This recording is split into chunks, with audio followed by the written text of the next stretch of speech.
Dr. Drew. Yeah, buddy. How you feeling? Odd. Tell me more. Well, one part of me feels like I'm breathing in asbestos because of the mouth. Another part feels like this is so comfortable that I want to go to sleep right now, like pajamas. And of course, there's humiliation, a certain amount of that. Yeah, happy to be here. Beautiful. And it makes me look like my posture is bad. Really? Yeah, look at that. My posture's no good. Is this yours looks bad too? Makes us both look like. I was telling you beforehand. There's a lot of aspects of this that I am afraid, and I'm glad I can talk to you about this because you're a doctor. There's a lot of aspects about this whole thing that I am afraid of how they will in the future. How you'll be remembered. What will say in your tombstone? Like how they'll affect my health, like the posture. Yeah. Like you said that. You said that the paint and stuff like that. You said said that like times. the paint. Like I really You're too haven't young to worry about it, but yes, worthy of concern. Okay, worthy because I've been doing it about a year and a half, and I'm wondering how much longer can I go before some skin issues develop.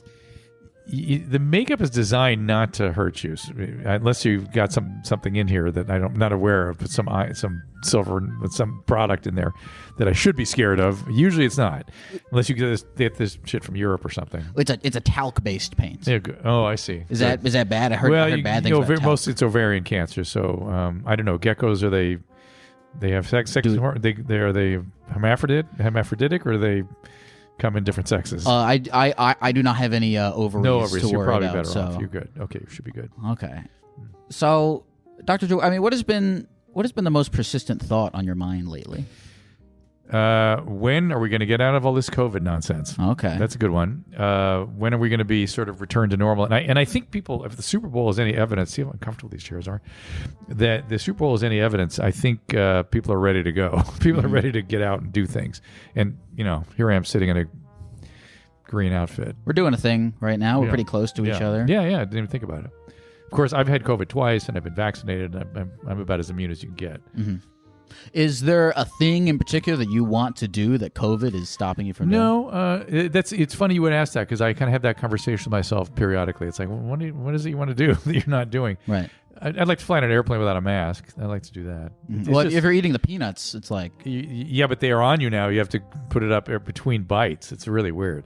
So even those... Here's what I would like. The other thing I'm preoccupied of is how far we are from the science, and how the clinical, the clinical people have not been involved in guiding this mess, and that's just been a disaster. So... Yeah, I feel like I'm not paying enough attention to what's going on. I'm just good. If you can avoid all that's going on out there, you'll feel better. I wanted to ask you. I mean, this is what we're doing, talking to people on the phone and stuff. And this is your whole life for 30 years. Yep. Are you exhausted after 30 years of?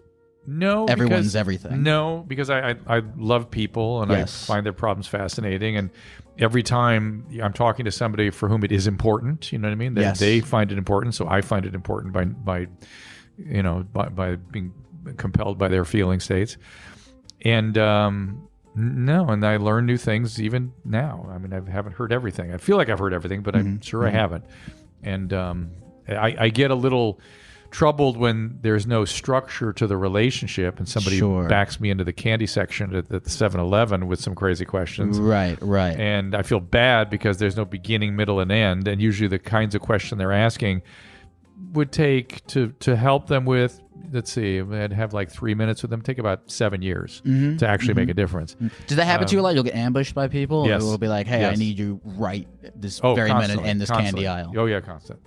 And what is your polite way of? I feel bad about it every time. I have to say these are complex issues. This is not the Abba Zaba bars are right here. This is not the right environment for doing anything. But I'll usually make some suggestions. You hope you have this kind of doctor, and just some suggestions, and that's that. So I mean, what do you feel if somebody comes to you and you feel like you can't help them? I mean, I don't know how often that happens. It depends what you mean by can't help. I mean, they're going to die. That happens. People get certain illnesses that happens a lot. Then you talk about how to die, how to make it dignified. How do you die dignified? It depends on, what that person's desires are, and it's really trying to get people into acceptance about what the reality is, and it's hard. It's very, very hard, and oftentimes the family too. Are you really going to go down this path? The family too can't. People avoid grief. People will do anything to avoid grief. That's probably the most number one problem in mental health. One of the reasons people don't change is in order to change, a certain part of you has to go away or die, and a new part has to emerge. There's a certain amount of grief that goes on with real growth, always. People will do anything not to feel grief. And certainly when actually somebody you love is dying, then they'll do anything. And they'll just won't. They won't deal with reality. They won't accept it, and that can be very problematic. Have you taken the time to go through your own acceptance of mortality? Yeah, I've been saying forever that COVID should have given us the opportunity to talk about that. People should have really thought about it because, for instance, just something like, "Oh my God, these people in nursing homes are dying." Well, that's terrible. Don't get me wrong; it is awful, but the average life expectancy for a male after admission to a nursing home is 6 months. Really? Always. Yeah. And if you need institutional care, meaning people to more than one person to turn you, feed you, wipe your ass, you should really be talking to your family about whether you want to ever be in a nursing home. I don't. You don't ever be in a nursing home? Never. I will die quietly at home before just to extend my life 3 months, 4 months, 6 months with people having to lift. It's just terrible. I would never. I mean, who knows when you get there, of course. Do you have an age you're going for, like a goal in mind? I'd love to get in my mid-80s. Mid-80s. That'd be great. That feels like a good amount of time. I wouldn't want to do like 100. 90s for men. It's just, I mean, there is a 90-year-old out there that is amazing. His name is William Shatner. He is amazing. He's 90? I think he's 90 now. Well, how old is he now? Maybe I'm overdoing it. Can you look it up? But he's up there. And he's fantastic. I mean, he inspires you. But, he's been to space and stuff. So. I mean, I feel like there is something to being at that age and being so. 90? He's 90. Isn't that something? He looks damn good for 90. God, he's the loveliest man you ever meet. Yeah. His brain is quicker than mine, and he's curious about everything, and he's got vitality. It just if I can be like that at 90, I'll go to 100. Thank you. That'd be great. I mean, so right now, how old are you?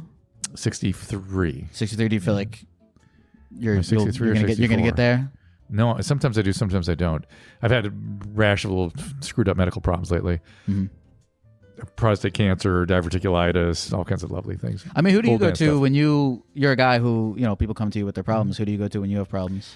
I had therapy for many, many years. It was the best thing I ever did. It really shaped me up to be a good mental health professional. And then I have an internist, and I have a radiation therapist, and I have a urologist, and all that stuff. We use medical services in my house. Don't worry. Beautiful.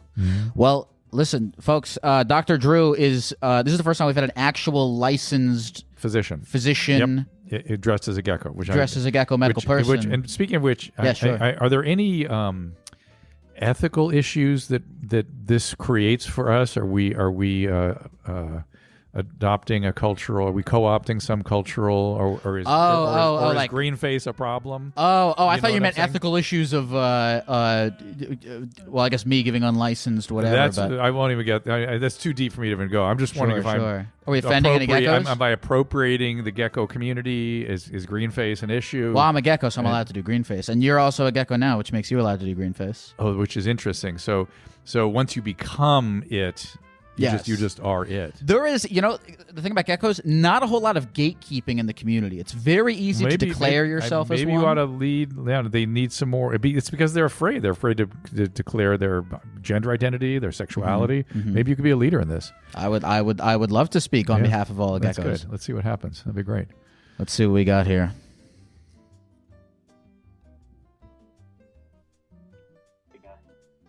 Hello, Laura.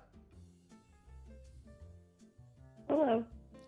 Laura, how you doing? It says here that you want to ask about how to trust while you're in love, and that you're struggling with trust in your current relationship. You want to tell us more about that? Yeah, dude. Let's get into it. Do you have any questions building me up first? Any questions building up? What? Yeah, Well, to understand kind of the backstory, Well, sure. All right, okay, I'll get to it. Please. All right, I'll get to it. Did you know your dad? Yeah. And did he leave at any point? Oh, no. He never abandoned you. No. So your parents are still together? Yeah. Yeah, they are. What does the mean? 27 years. Okay. And their relationship? They're together, yeah. And is any drinking or drug use or anything like that? No, not really. Like, they drink like regular old people. Okay. They're And how old? in their How? 50s. Okay, I got it. And how old are you? I'm 21. And have you had problematic relationships in the past where people violated your trust? Yeah. Okay. For shizzle. For schnizzle. And is it recent, or was it, Yeah. or has it been repeatedly? One particularly bad one? What's the deal? I was with like a person for like, let's say like, it was like 3 to like 4 years, I'd say. And it was like really bad, like verbally abusive. All right. So, I'm not even sure exactly what like gaslighting is, but I guess like. all right. And did your parents would consider it that? did you have any trauma or abuse when you were growing up? I don't think so. Okay, these are simple Like, questions. really, I'm just trying to get as you said, what are the questions to kind of frame this thing? Those are the questions. So here's the deal. You need to get back out there and start rebuilding your trust in other people. I don't know why you got in this essentially domestic abuse situation.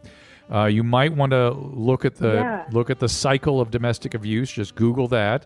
You want to read maybe Pia Melody's work about codependency and boundary issues in relationships and people that sabotage relationships, which what you're doing now. I bet in the past you went in too quickly, right? I've only been in 2 relationships. But did you kind of jump into them? Did you wear your heart on your sleeve, so to speak? Yes. Yeah. So, and now you've gone the other side, which is now you're love avoidant. Now you're love avoidant. You don't trust. You're sabotaging things when they do get close. Go read Pia Melody's literature, okay, and learn about what you're doing. And if you have if you really have had a decent, if your parents, Pia Melody, and if you're really, have had no trauma and your relationships were good growing up and stuff with your your family of origin, this should be something you can handle. Okay. Yes. All right, go read those books. Thank you, Laura. I love this music playing. Can the audience hear that music? Oh yeah, they can hear that. It's fantastic. Man, you really have been doing this for 30 years. What? Oh no, it just I typically no you just. I've been doing this for 30 Yeah, years. yeah, Oh, yeah. It's almost like I know what I'm doing. Is what you're saying? Oh yeah, almost, totally. Almost. Yeah, like, yeah. What was that book you told her to read? Pia Melody. It's actually the classic one I recommend is something called Overcoming Love Addiction. Mm-hmm. Overcoming Love Addiction. She's looking it up right now. It's on Amazon. So you've, as you said, heard almost everything. Yeah. You feel like so have you heard people give that exact same issue? I have trust issues. 1,000 times. In your career? Yeah, I mean, but I have trust issues. Very vague. That's very vague. It's Sure, her thing is she has there's all kinds of ways to frame what and think about what she has, but what's suitable for sort of transmission and consumption across when I'm dressed green and we're using the internet. It's you can't get into deep dynamics about these things, but the basic phenomena can be understood as codependency, boundary issues, love addiction. There's various ways of sort of talking about it and thinking about it, and there's some good literature out there about it. Now, if you can't relate, if you can't get back into closeness, people need work, love, and play, right? Mm-hmm. And if you can't, or you can't function, if you have trouble functioning at work, you have trouble having relationships, and you can't manage it yourself, that's when you need therapy. So, I mean, a lot of the times, the fact that you're able to just gain so much of a read on people within pretty quick amount of time, I feel like a lot of people, they feel as though their situation is so complex, so unique that they're like, oh wait, but I have to tell you this detail. Oh wait, but I have to tell you this detail. Yeah. And everyone is unique, and there are unique elements to everybody's story. But in terms of what you can do in a single encounter, all that stuff kind of. So when this thing, when you walk in a room as a physician, you almost can smell what's going on. You know, like in the first it drives people crazy because why don't you spend more time with me? It's like, nah, I knew a minute 30 in exactly what was going on here because you've seen it. We've seen everything. There's nothing you haven't seen if you're practicing medicine, and then you kind of know what to do and where to start. Now, not necessarily going to be able to solve everything after it's the assessment process, and it will morph and change. We will learn things as we go, which is why doctors have to follow up and stay on top of things. But in terms of starting it out and kind of knowing what's going on, that's a pretty quick assess. It's pretty quick to do that. Let's see what else we got here.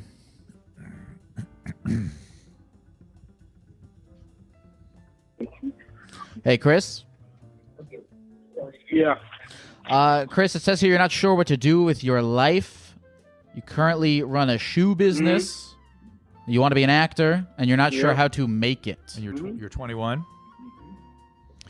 Oh How man, you doing? man, this is we could have a giant conversation about this because well, Chris, tell us your story first. But I'm going to bet Chris is going to articulate something that is generationally unique and exceedingly common right now. Yeah, not everyone wants to dress up as a gecko and talk on the internet. Not everyone. I know it's hard to imagine. But let's see what he has to say. Go ahead, Chris. All right, so I'm 21. I get paid to run a shoe company called GECKO. We buy, sell, trade. We take new and used shoes in, and I've been doing it for like 6 years at this point since I was like 15. Wow. I'm at the point in my life where I just like want to do something else. Good for you, first of all. Yeah, I do know what you mean, and good for you for starting young and taking it seriously and having essentially a business at the age of late teens. That's incredibly impressive. Amazing. Yeah. And is the problem? It's not my business. I run it. I get paid to run it. No, I understand, but still, it's you're ahead of your peers already, and so the question is the problem that you just have a free floating desire to make a change, and any change will do, or you can't figure out what it is you want to do? I just like don't know what I really want to do. Like for years, I always want to become like an actor or something like that. You know what I mean? Yeah. Well, what kind of actor? Comedy, drama? What's your preferred genre? Probably comedy. Well, here's the thing about dreams and fantasies. Please.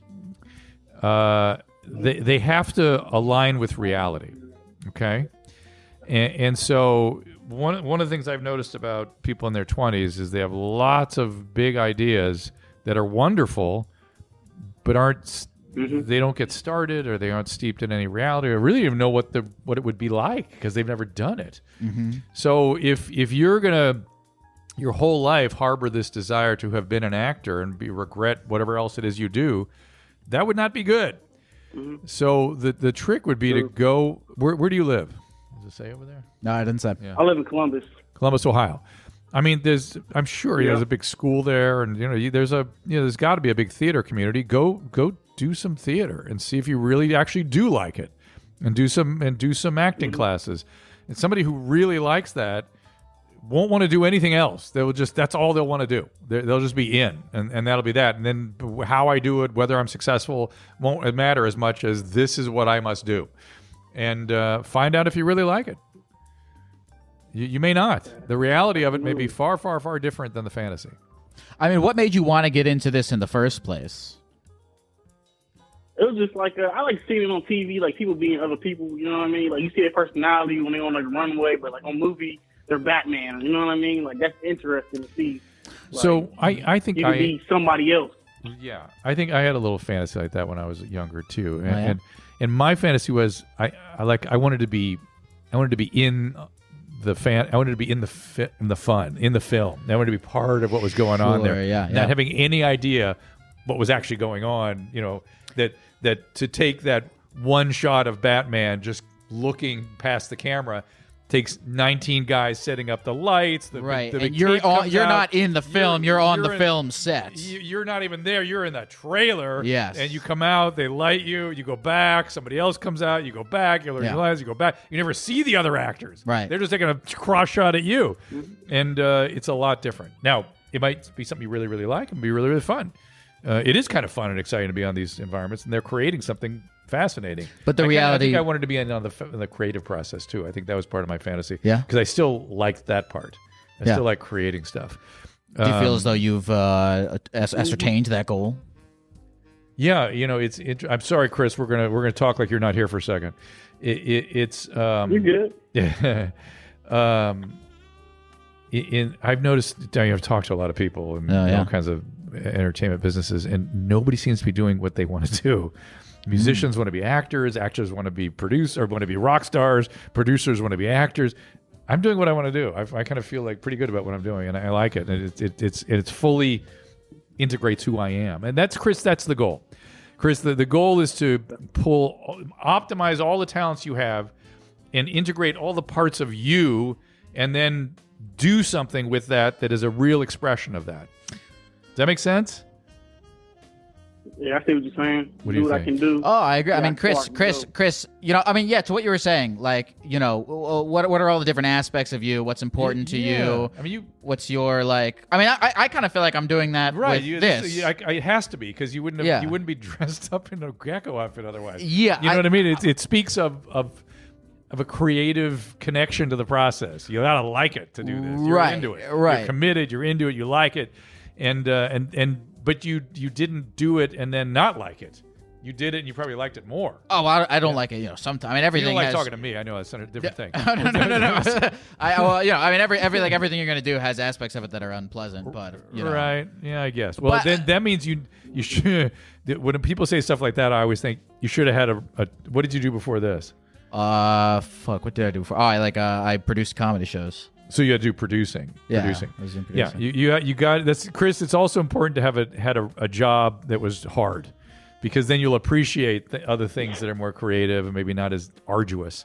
In terms of you're already running a business, so I mean you're there kind of. But Chris, go do it. God damn it, go do it. Right, Chris? I am. All right. Are you moving to Hollywood? Yeah. No, don't do Hollywood yet. Go to acting classes. Go to the nearest theater and get into production. And then go to Hollywood if somebody says you're good. Put my foot in the water first. Yeah, well, find out if you like it, and then get good at it. You got to build it. I mean, you got to develop something. This is a thing that people miss. You need skill and wisdom to be able to contribute. Yes, you need both. And if you come with neither, it's not going to go very well. Well, Chris, skill is something developed. Wisdom is something developed. Now, some people develop it very fast because they're talented. Right, but you got to jump in to develop that wisdom, right? Yeah, you got to do it. You got to do things. We'll see you in the pictures, Good luck, Chris. Can't wait to see what you do. But I hear all the time millennials, they don't know, they want to do this. They don't know what to. Too many choices. It drives me crazy. I want to hear more about what you were saying about everyone. You feel like their dreams don't match up with reality. Do you feel like dreams and reality? I said two things. I said everyone wants to be doing something other than they're doing. Sure. And then I said people have fantasies and dreams that they don't even test in reality. So they don't know whether that's like, if you're a comedian, you imagine, being a musician must be so great. If you're a musician, being a comedian, like the grass is always greener on the other side, whatever it is you do. That's right. That's true. But I think sometimes people like go in wanting to be an actor and then become a producer and always harbor this sort of, I should have, what if I had, and same thing with musicians. They probably saw somebody on TV like Chris and thought, it'll be fun to be in that. I'm a loser. I'll learn to play the guitar. Okay, and that's it. But when you're talking about like dreams that aren't sustainable with reality, don't you feel like if you're like 19 or 21 or whatever, like now's the time to fuck up? Yes. To go be broke on the street, do whatever, fuck up. But you're missing. I think you're missing what I'm trying to emphasize, which is test reality. Yes. Don't just stay up in your head thinking about how great it's going to be. Go do it and find out if it's what you like. So we're telling Chris, find out if it's what you like. Find out if you're good at it, and if you're not, how committed are you to get better? And just go do it. If you're going to declare yourself a writer and never sit down and write a word, that same thing with Chris. He's wanted to be an actor but never been in a production. No, that's not good. Go do it. Talk to Anne. Anne, is that you? Hello. Yes. Oh God. Anne, how you doing? I'm here with Dr. Drew. Anne, it says here you would like to do more anal, but you have a lot of hemorrhoids.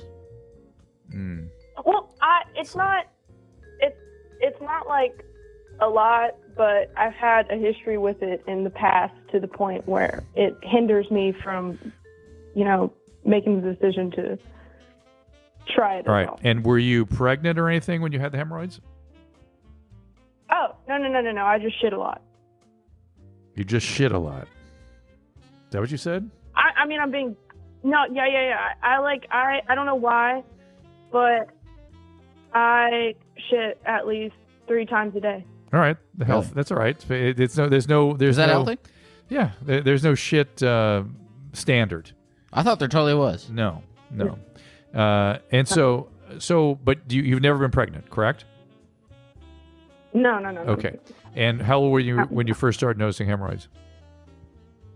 I think I was about like 19. Okay. Do they bleed? And I'm 21 now, so. Do they bleed? Yeah. They bleed. Yeah. I mean, it was enough. I had to get like a minor colonoscopy. Not like a whole thing, but they did do the whole thing where they took a whole camera and everything. Right. They had what's called a sigmoidoscopy. So, all right. And they saw the hemorrhoids, and they were internal hemorrhoids, external hemorrhoids, both? Do you know? It was external. It wasn't that bad. I just ate a bunch of fiber, and like it kind of went away, but it's a continuous problem. Right. Well, anal is not going to make it better. Okay? I know. And if you do it, lots of lube, and if it hurts, stop. And if it bleeds afterwards, don't do it again. And you might try, some sort of graduated device, something to kind of help, ease things up down there a little bit. You know what I'm saying? Yeah. Are you suggesting she practice with a toy of some kind? Yeah, and graduate it, like small to big. Okay, sure. And not even practice so much as. Oh, I'm sorry. Go ahead. You gotta. I got like a butt plug to try to like ease it out a little bit. Right. Mm-hmm. That's what I'm talking about.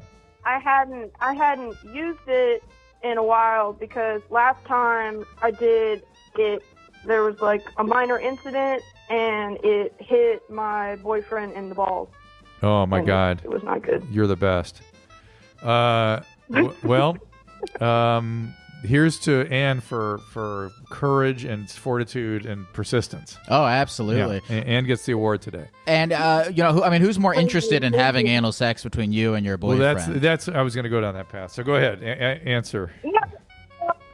So it started off as more like him being interested in it, right? And then like the more things got involved with it, the more I actually like started liking it. And I guess I don't like I guess like the weird like part about it is I guess like I saw this like comedy thing and it was like I like anal because I shit a lot, and I was like that kind of would make sense, that sounds dumb, but whatever. You saw a comedy thing, you said, that made you want to do yeah. I think anal? She's saying that So like I was watching this stand-up comedian chick, and she was talking about how she like shits a lot, and then she tried anal, and she was like, it's so great because like I shit a lot so much, and she was like, I love it so much because I shit so much. And what did Nikki Glaser say now? What did Nikki say now? What did she say? No, she doesn't. Not in on the joke. And sorry. Good luck to you. I love you. I'm kidding. And your boyfriend as well. Also, Ali Wong these days, she is getting deep into the paint with her sexual content. Have you seen her new Netflix special? No, I haven't. Woo! Is it? It's on. It's a raunch fest. It is on. Yeah, good for her, and she does it with very, very bold clarity. Hey, folks, taking a quick break from the show to tell you all about our sponsor for today's episode. That's right, support for Therapy Gecko is brought to you by Manscaped. They sent me this razor here that I have been using to shave my balls and my dick as well, and it's been working pretty well. It's always been quite a jungle down there, and I never thought that I would be able to see the land upon which the trees have grown, but Manscaped, with their Lawnmower 4.0, have helped me to achieve that goal. Manscaped is the best in men's below-the-waist grooming. They offer precision-engineered tools for your family jewels. That rhymes. They also sent me this here Crop Preserver ball deodorant that I have put on my balls. I put it on there, and then I bent down and sniffed them, and they smelled so good that I have been thinking about getting my ribs removed so that I can bend down even further to smell my balls even more, to fully engage myself in the odor created by the Manscaped crop preserver. That's how good this stuff smells. Join over 4 million men worldwide who trust Manscaped with this exclusive offer to you. Folks, for 20% off and free worldwide shipping, you can use the code GECKO, that's right, the code GECKO, at www.manscaped.com. www.manscaped.com. Use the code GECKO for 20% off shipping worldwide. And shave your damn balls. And look, they don't tell you this, but you can also use this on your face too. It works just as well. I've tried it. All right. Back to the program. Sophia. Hello. Sophia, it says here that you just started pegging your boyfriend and you want advice on this situation. And when you say advice, are you talking about how to do this safely, how to do this effectively, how to do this for maximum pleasure? Well, I can't say I'm an expert on the topic yet, but yeah, you're getting there. We invested in a it's not a strap-on. It's like a insert vibrator, so it's like I have the dick, I have the power, and yeah, it was fun. It was new territory. Okay, so you're done it once. Is there a question here, or you just need to declare to the world? Well, it's kind of complicated. I guess I just wanted to hear perspectives on how I'm feeling, because after this situation happened, I was like, what does this mean sexuality-wise? For him. And then... For him or for you? And for him. Yeah, that's what most women start for out. Both of us. Both of you. So you're wondering, what are you wondering about yourself? Well, okay, we're both bisexual. Oh, so you're wondering if you would rather do this behavior with a female? Yes. Okay. Well, we can't answer that. Mm-hmm. That's up to you. Exactly. Yeah. As far as his sexuality, no, it does not mean anything. It really doesn't. I know people will argue about this, but it really doesn't. So he likes being pegged. Okay. Good times. Okay, but you're the one left with the question marks about how, where am I going to take this? Right. Is this situation making him feel any sort of questioning about his gender identity or sexuality?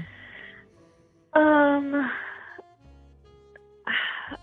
asked him and he said no, but also when we were having sex, he wanted me to call him a female, and so that was something that I wasn't expecting, and so I asked him about it afterwards, but it was just something he did in sex, and so it was just kind of huh. I mean, is that pose some sort of issue for you? No, it does not pose as an issue. No, she likes it. It's just all kinds of question marks all over the place. Sure. And everything means something. Let's be fair, but it doesn't necessarily mean anything that you should be worried about. You know what I mean? I cannot. If he's gay, he will like to have sex with men. If his gender identity is unclear for him right now, that will clarify hopefully for him with time. Okay. Does that make sense? Yeah. I think you're fine. Stick with, solve your own question marks. What am I going to do with this behavior that I seem to be into right now? What do I want to do here? Right. It's a whole thing if she's taking into account what's going on, her question marks and her partner's question marks. Yeah, don't worry about his. His are his, and they're I don't think they're even anything, frankly. But you can ask him about it, but that's up to him. Those are his things. All right. Yeah. Good Thank you for calling, Sophia. Where is Sophia? to say. Thank you. Sophia, where are you at? Where are you, Sophia? I am in California. Okay. I just always I'm just always curious where people are calling from. I just like to kind of picture. Are you picturing Sophia in California right now? No, I was thinking more mid-Atlantic sort of stuff. Yeah. Thank you for calling, Sophia. Yeah. Do you feel like do you think about any of the people that ever call into your show? Yeah, sometimes. Ever? Yeah, I mean, Are you like does it haunt me? Not even a haunt, but like, you know, or do you have a pretty separate, like, when I am on the air or in, you know, my office or whatever, that is when I'm thinking about these things, or when I'm home I'm thinking about these things? No, I worry about stuff all the time. Really? Yeah, and things do haunt me. I do. Really? Yeah. But I have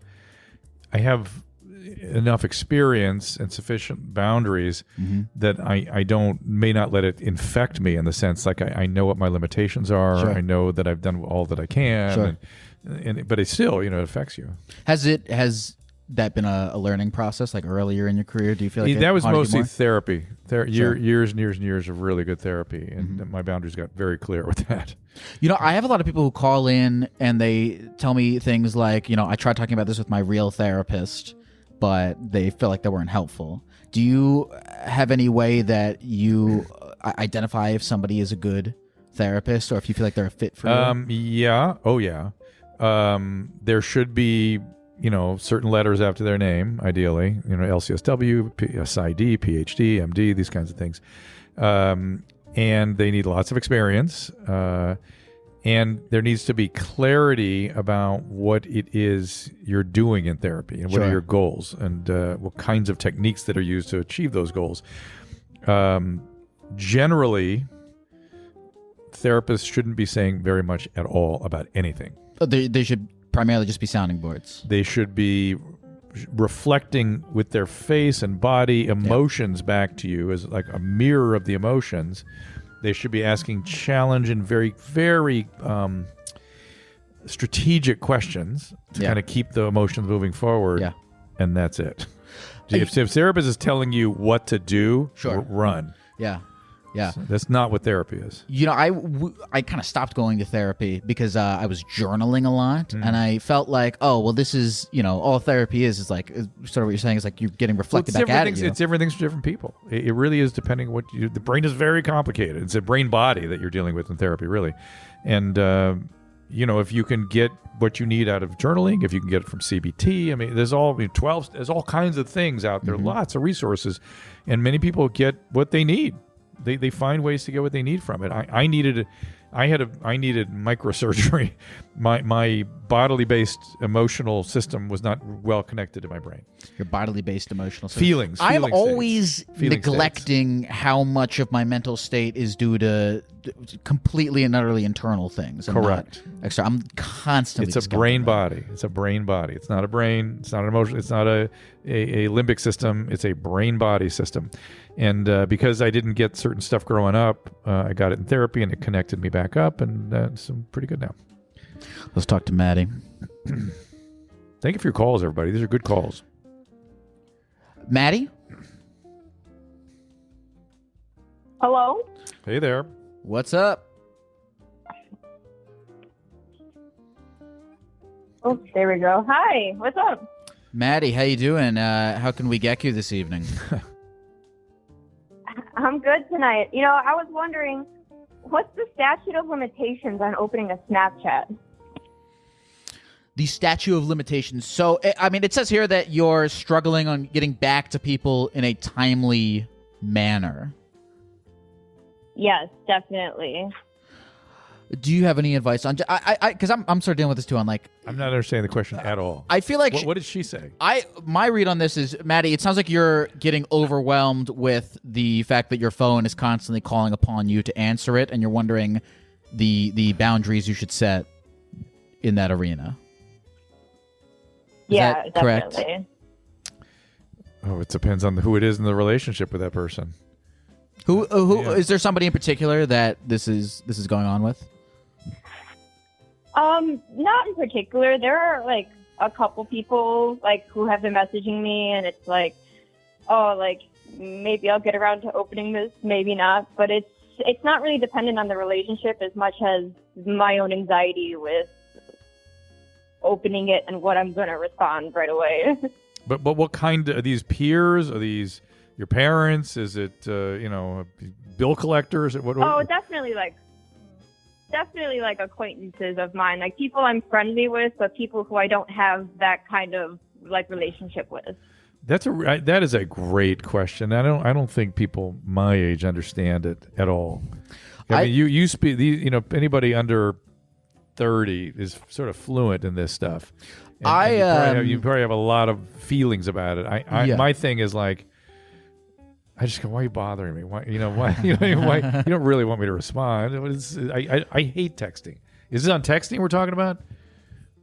God, I hate texting. She's talking about Snap. You do a lot of Snapchatting, Snap. Dr. Drew? No Snap. And I just discovered that I had a request thing on Instagram. Oh yeah. There were 10,000 comments there. You just found your Instagram message request. Yes. Yeah, there's like a whole bunch of 10,000. I mean, dude, you can get lost in like I'm always getting lost in my DMs and like on Twitter. Yeah, on Instagram and stuff. Yeah, and I'm the like, Instagram one is I just discovered. I feel like I've walked into a parallel universe. Well, no, when you're saying like people under, when you say people over 30, like it's a little mysterious. Well, I'm jealous of that peace of mind. Because I feel like I never have that. I feel like Maddie doesn't have that. Yeah, we're like, oh, somebody respond. You know what, Maddie, here's my thing. Maddie, and I've gotten used to this too. Be okay. You can leave people on red. Just start to enjoy the peace that you gain when you just leave people on red. Can you on what? Unread. So unread. You said do the unread. Yeah. On scene. Okay, good. Yeah, I like that. Yeah, the immediacy of responding, and I, because when I was practicing medicine 14 hours a day, I would get pages. That was back in the pager. Ah, yes. And I'd have to respond immediely. Mm-hmm. And so I still behave like that with texts.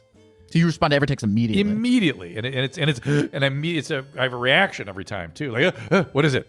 Because I spent so many years doing that, and I hate it. Do you respond to your Twitter DMs and things like that?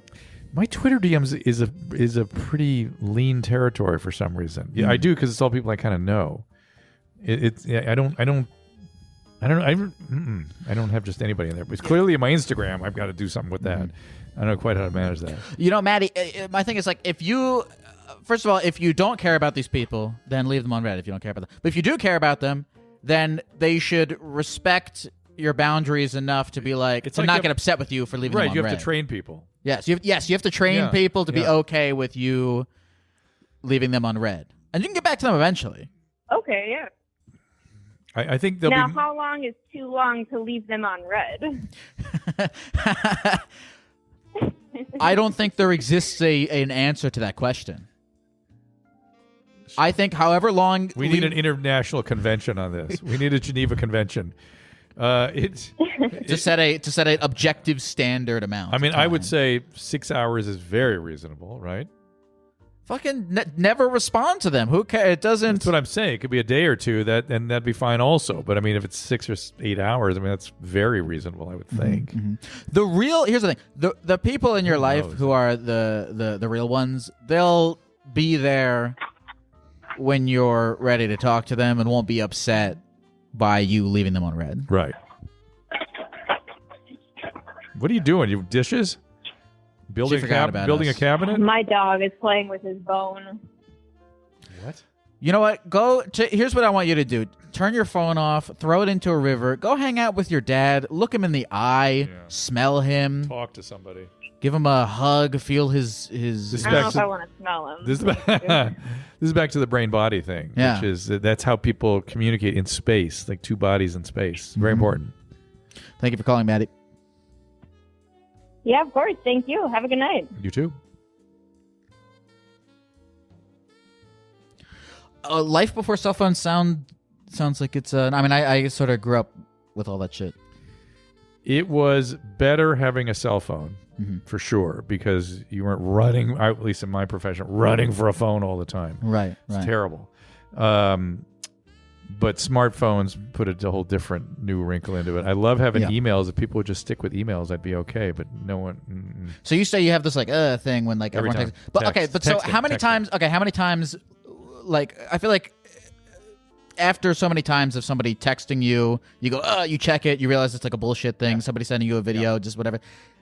Do you not lose the thing after a while, after it's happened so many times and it's bullshit? No, it's not just the buzz. Yeah, makes me go. Yeah, because it's so in me from the pagers that used to do the same thing, and when it would buzz, it would be an emergency every time, or something that needed to be addressed immediately. But now, how often when you feel the buzz, is it? Never. Never. So, but I still have the you haven't been able to unlearn it.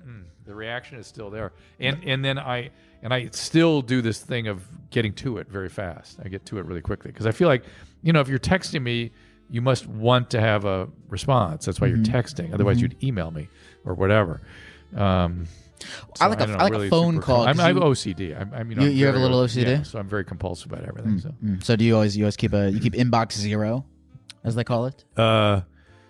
It's all read in inbox and it's sort of managed, it's sort of collated and stuff, and then I shrink it down every once in a while.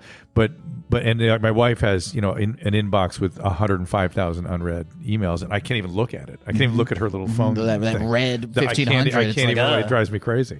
But I mean, with emails, it's like that's my OCD. Those are that's all OCD. bullshit. Yeah, it's OCD though. Let's see what we got going on here. Give me a hard one. Well, or a. Ooh, let's do this one. All right. Intense. That'll be good. Hey, Dominic. Yes. Hey, guys. Hey, Dominic. How you doing, man? Excellent. Very good. Dominic, it says here that you want to know what is normal in a relationship. You feel like your wife is asexual. You've been with her for 30 years. You're wondering if that's just a natural thing or if it happens after several years of marriage. You want to explain this in your own words? Okay. Well, yeah. I feel like, when I first met her, I was 16 years old, and she wasn't really into sex. She was a virgin at the time, and I thought, well, she obviously that seems like a normal thing to not really be into sex. You're a virgin. You're kind of you're a young woman and you grew up in a WASP household. Okay. So, I wasn't too worried about it. But as time went on, we got married, had kids, and it just never really was, wouldn't talk about sex, didn't want to, engage in a whole lot, unless it was for, trying to have children. And so, it's been going on. And then a few years ago, my sister said to me, she said, do you think you're being manipulated? You're being what? And I never really even considered, she asked if I was being manipulated. Manipulated. Oh. And I never considered that. And then, and I said, she wants to do things, and I want her to be happy because I want her to have a life. Because, she did suffer some trauma in her childhood. Her father wasn't excessively abusive, but he was very strict and wouldn't allow her to do things that other kids could do and stuff like that. And had her, her childhood was very kind of rigid, where she had to work a lot. And there was some physical abuse. Like I said, it wasn't excessive. To the point was like every single day, but it was like, I had to act a certain way and do certain things a certain way. All right. So what if we talk to her? If we hang on. If it's what's his name? I'm sorry. Dominic.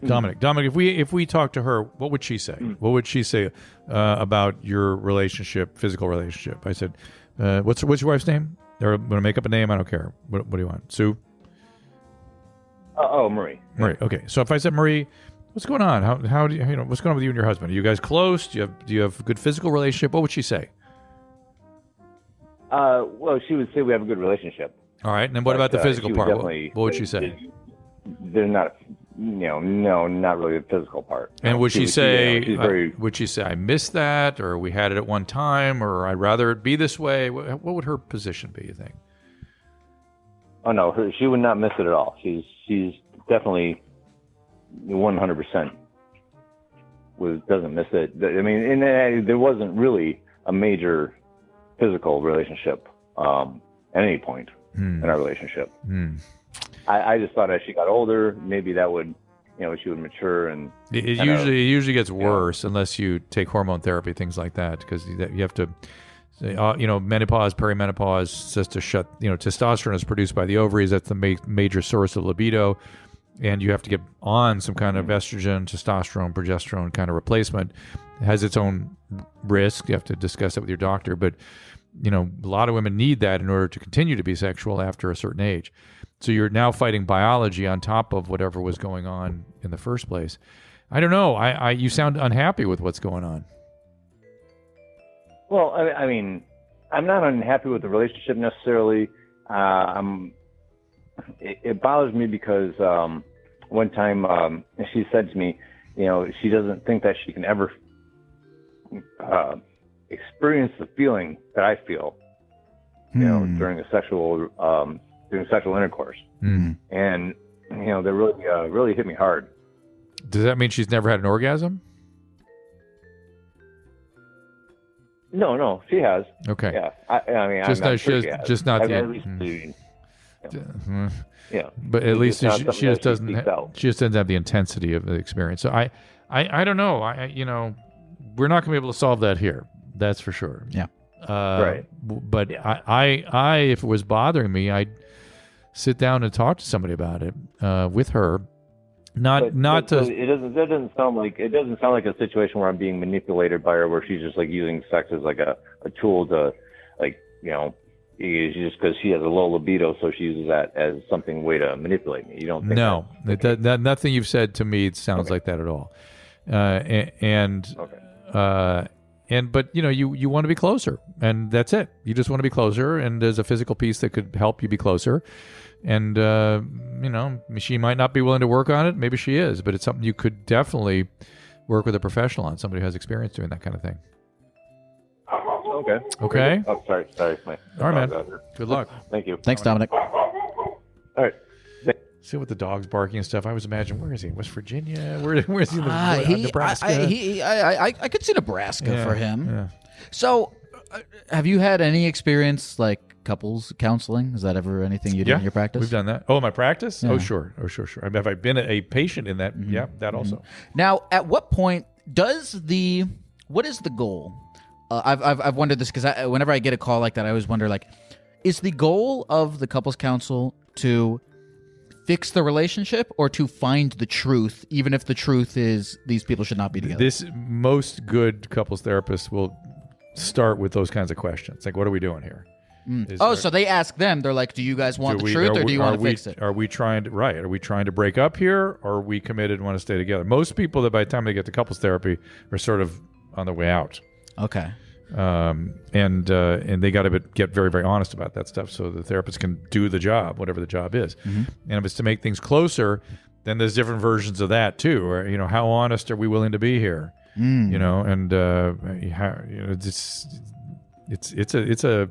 I like emotionally focused therapies of all types, whether it's couples or individual therapy, because it really is just supporting people where they are and letting them express themselves emotionally more clearly. And do you find in your experience that most people go the route of, please help us fix this versus... No, most people are on their way out. Like, hey, I don't do enough of that stuff, but I've been told by couples people that just do that's the case.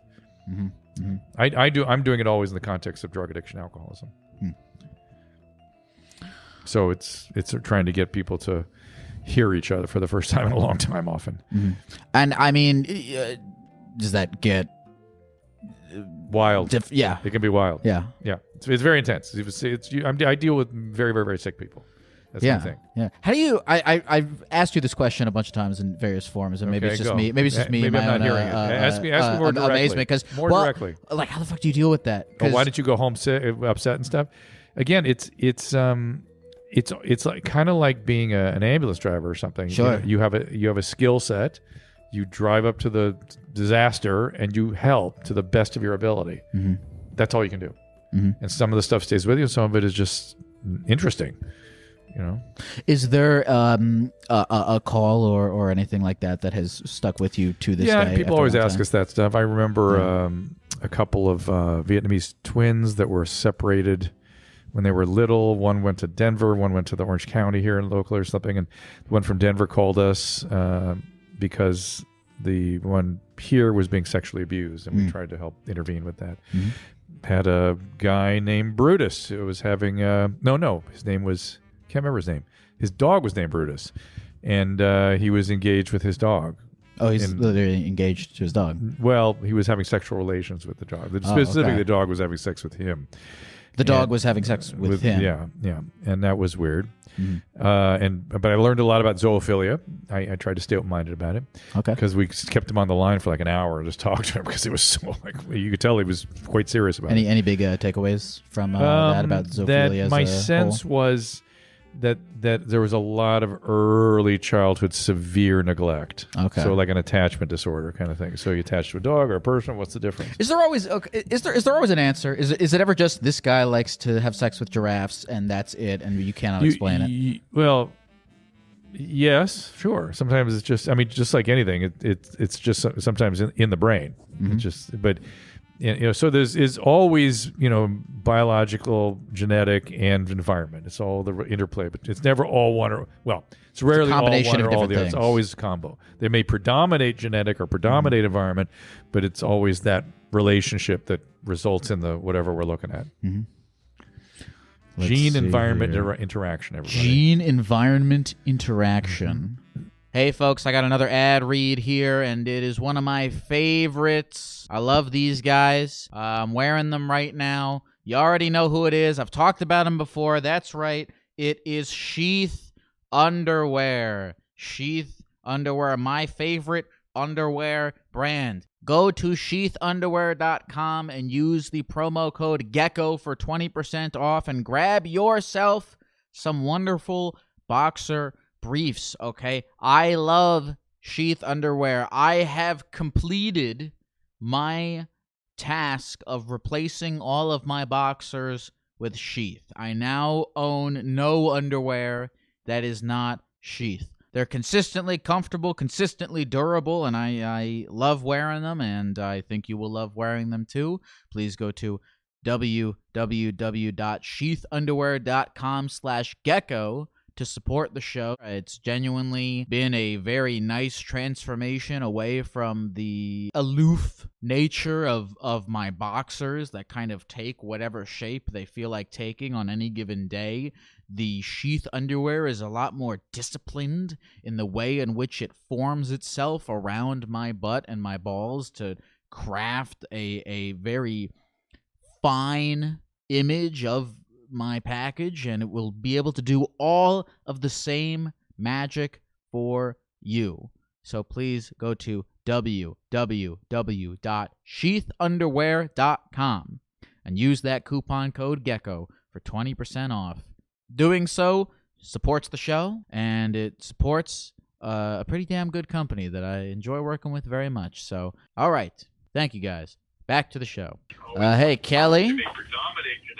Oh, there's a delay there. They got the stream off. Kelly, can you turn the stream off for me? Yep, we got it. Kelly, says here that your boyfriend has erectile dysfunction, and you're not sure how to approach him about it. I feel like this is one you've this is gotten all the time. I'm actually going to be working with a men's health organization to try to make this a more complete conversation more often. So how old is he? He is in his 30s. And is he on any medication? He is not. And how often does this happen? Is it all the time? Is it some of the time? It's all the time. Oof. Yeah. And is it that can he penetrate, or he loses it before he penetrates, or he loses it after a while? At what point does he lose it? Pretty much he loses it after a while. And I'm not sure if it's completely ED or if it's maybe a head thing or maybe a combination of both. And I'm just not really how to open that conversation. What do you suspect the head thing is when you say head thing? Well, he hasn't been in a lot of relationships in his life. I was the first person that he was with in his 30s. I think it was 9 years, and he was not a very affectionate person in the beginning of the relationship. Really hasn't been. So, yeah. Interesting. And when you ask him what the deal is, what does he say? I mean, he's pretty open talking about it. I always hesitant to suggest or ask things because I don't want to damage maybe his masculinity. I know that's kind of a sensitive subject for some guys. Wait, what does he say what's his explanation for what's happening? Really, he just says ED. Some days he says he's just in his head about it, but even before that it was just the ED, and he couldn't perform. So I don't know if it's just getting worse. What does he say is the reason he's struggling? Does he think about some explanation? Does he say, "Oh, I'm tired," or "It's too long," or "It's too sensitive"? What does he say? What is your sort of description of the issue? No, not really a definite cause for why it's happening. So he goes, "I don't know. It just happens." That's his thing? Yeah, pretty much. Okay, he thinks so it may be just it's old. Maybe what? Maybe just getting older and not exercising as much, I guess. Is he overweight? He's not. Okay. So he's not that much older. If you're over 65, well, we could talk about it. But he's in his 30s, right? Yeah. Yeah, it's not that. However, does he smoke cigarettes? No, he does not. Well, he still ought to talk to a doctor, because most young males, middle-aged males that have erectile dysfunction, there's a medical reason.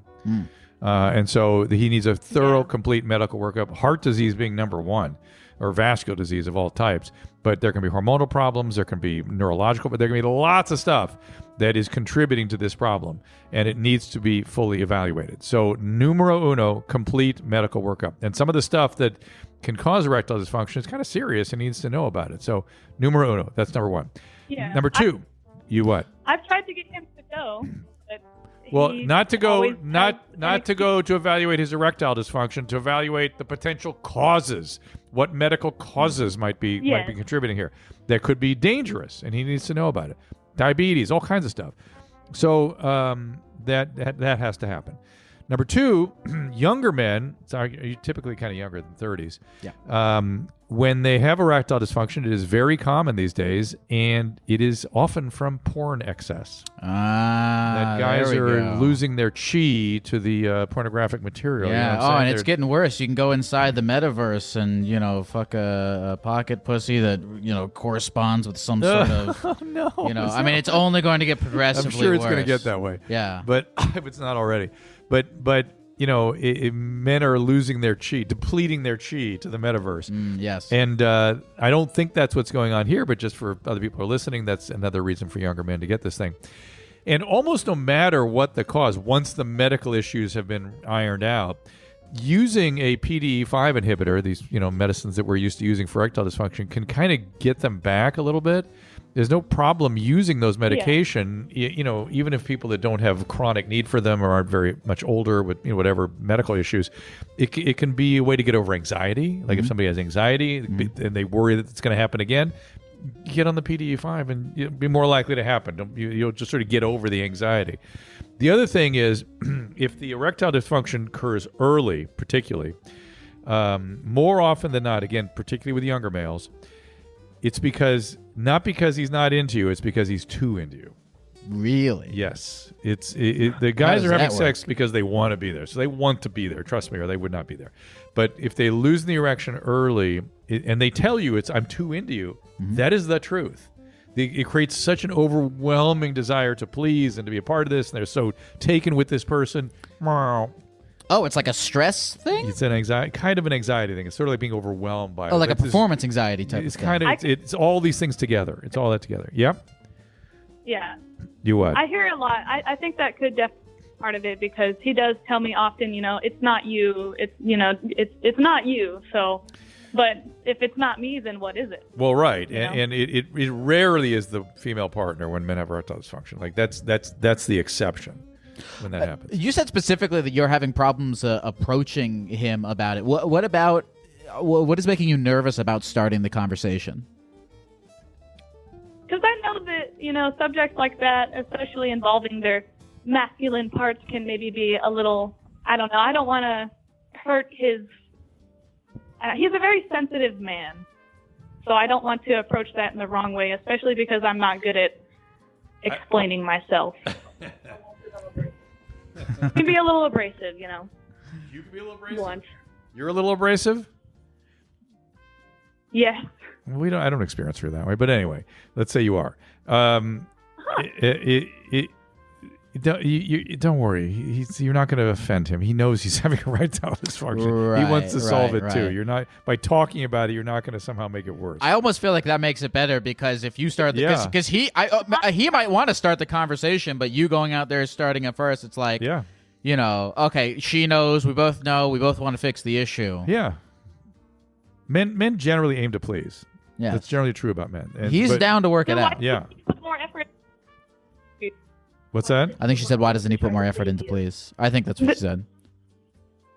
Well, more effort would be getting a medical evaluation. Really, that's what he needs to do. He really, really, really needs to do that. Kelly, good luck to you in starting this conversation. Again, it seems like both parties want to get to the brunt of this issue. So take your best foot forward. Go for it. Yeah. So I'm floating in the clouds here. I will try my best. What? Oops, sorry. Oh, can I go? What's with the floating in the clouds? What's with the floating in the clouds? Geckos don't normally live in the clouds, do they? Oh, well, I'm sort of like the whole idea is we're traveling, all sort of parts of the universe. So today we're in the clouds. Oh, we're time traveling. No, we're not necessarily time traveling, but we're traveling. Space travel. We're not even space. We're just traveling. Just traveling. Just traveling. We're in the, sometimes we're in I have a hankering for flies. Does that have something to do with putting this? Yeah. Oh, and that's going to last for a few days. That's a side effect. And then the gecko's sexuality, are they sexually active? Do we know how they do it or what's going on with them? Or? I feel like I'm suddenly very concerned about that. I feel like geckos are just as sexually active as humans. Is it good? Do they have a cloaca or a penis and a vagina? Yeah, geckos have a penises and a vagina. I feel like they lay eggs. Does he maybe just like the eggs and put his stuff over the eggs? The gecko penis in relation to obviously a gecko penis is smaller than a human penis, but if we're putting them to scale to the body, the gecko penis is actually bigger. Oh, I feel much better. Yeah. Good. So I mean, like when you put them to in comparison to the rest of the body, the gecko penis. And are is they bigger. doing sort of doggy gecko style? Oh, they do it all different ways. They do it doggy style, missionary. Okay, all right. So I was worrying about these things. Gecko 69ing is very popular in the community. With that tongue, you can do it across the room. Oh, exactly. I mean, they have the sticky. I actually know. I actually know only one fact about geckos. Okay. Truly. Which is that they can stick to any surface except Teflon. Oh, why? I wonder why that is. Why Teflon? It's made to be non-stick. I mean, to be fair. Okay. All right. Good. That's why they roll around. They fuck on Teflon. Learning so much. Let's see. Have you ever wanted to do the insurance job for Geico? I get that a lot of people asking me like, "Oh, you're the Gecko. A lot of people think I'm a frog." That's the thing I get the most. Frog-esque to the setup here. Yeah, and I don't know how to sort of make myself stand out as more of a gecko than a frog. I would say there are sort of there's sort of some sort of what's the word I'm looking for when you're being cast out from a job and you can't pigeonholed. No. But I mean, having a cartoon gecko, I mean. That seems like there should be some legalities there. You should be able to apply for that job. Yes. You know what I mean? Yes. They should open it up to all forms of geckos. Discriminatory. It's discriminatory. Yes. Yeah. It is. And so I would think about how sweet that job would be. I mean, it'd be great. You'd be great at it. I would do a one-off. I don't think I would want to like be the new Gecko guy. I mean, that's a whole, then everything gets a little bit corporate, I have to run I see. You don't want to do that. You don't want to lose your control. I get that. It's a whole thing. All right. Fair enough. Hey, Clarence? Yes, sir. Clarence says here you have a pooping-related question. Oh, first, I do actually have a pooping-related question. We call this a brown question in your mom's house. I'm so glad to know that there's a word for this because I get it all the time. But first, I just gotta say, try it out. Try. See, he's from your mom's house. Try it out. Try it out. That's a greeting from your mom's house. Try it out. Try it out. Try it out. What's the story behind that? The original cool guy. OG Robert cool Paul guy. Champagne. Robert Paul Champagne. I went and visited him in New York City in his apartment, which was quite an experience, I must say. But hey, Jeans, what's going on, mommy? So. My thing is like with my pooping is that I tend to poop a lot, mm-hmm. and then sometimes I don't. but like it's strange because like say, well, full disclosure, in the morning, if I eat something at night, I can see it. And I'm just like worried about my digestive system. I mean, I guess I'm rail skinny my whole life. I don't know if that has something to do with it. So it's something about the transit time through your bowels. You're not absorbing things quite as well, as efficiently as you might like. I wouldn't worry about it. You know, if you had an actual absorption issue of fats or proteins or something, you would have other symptoms.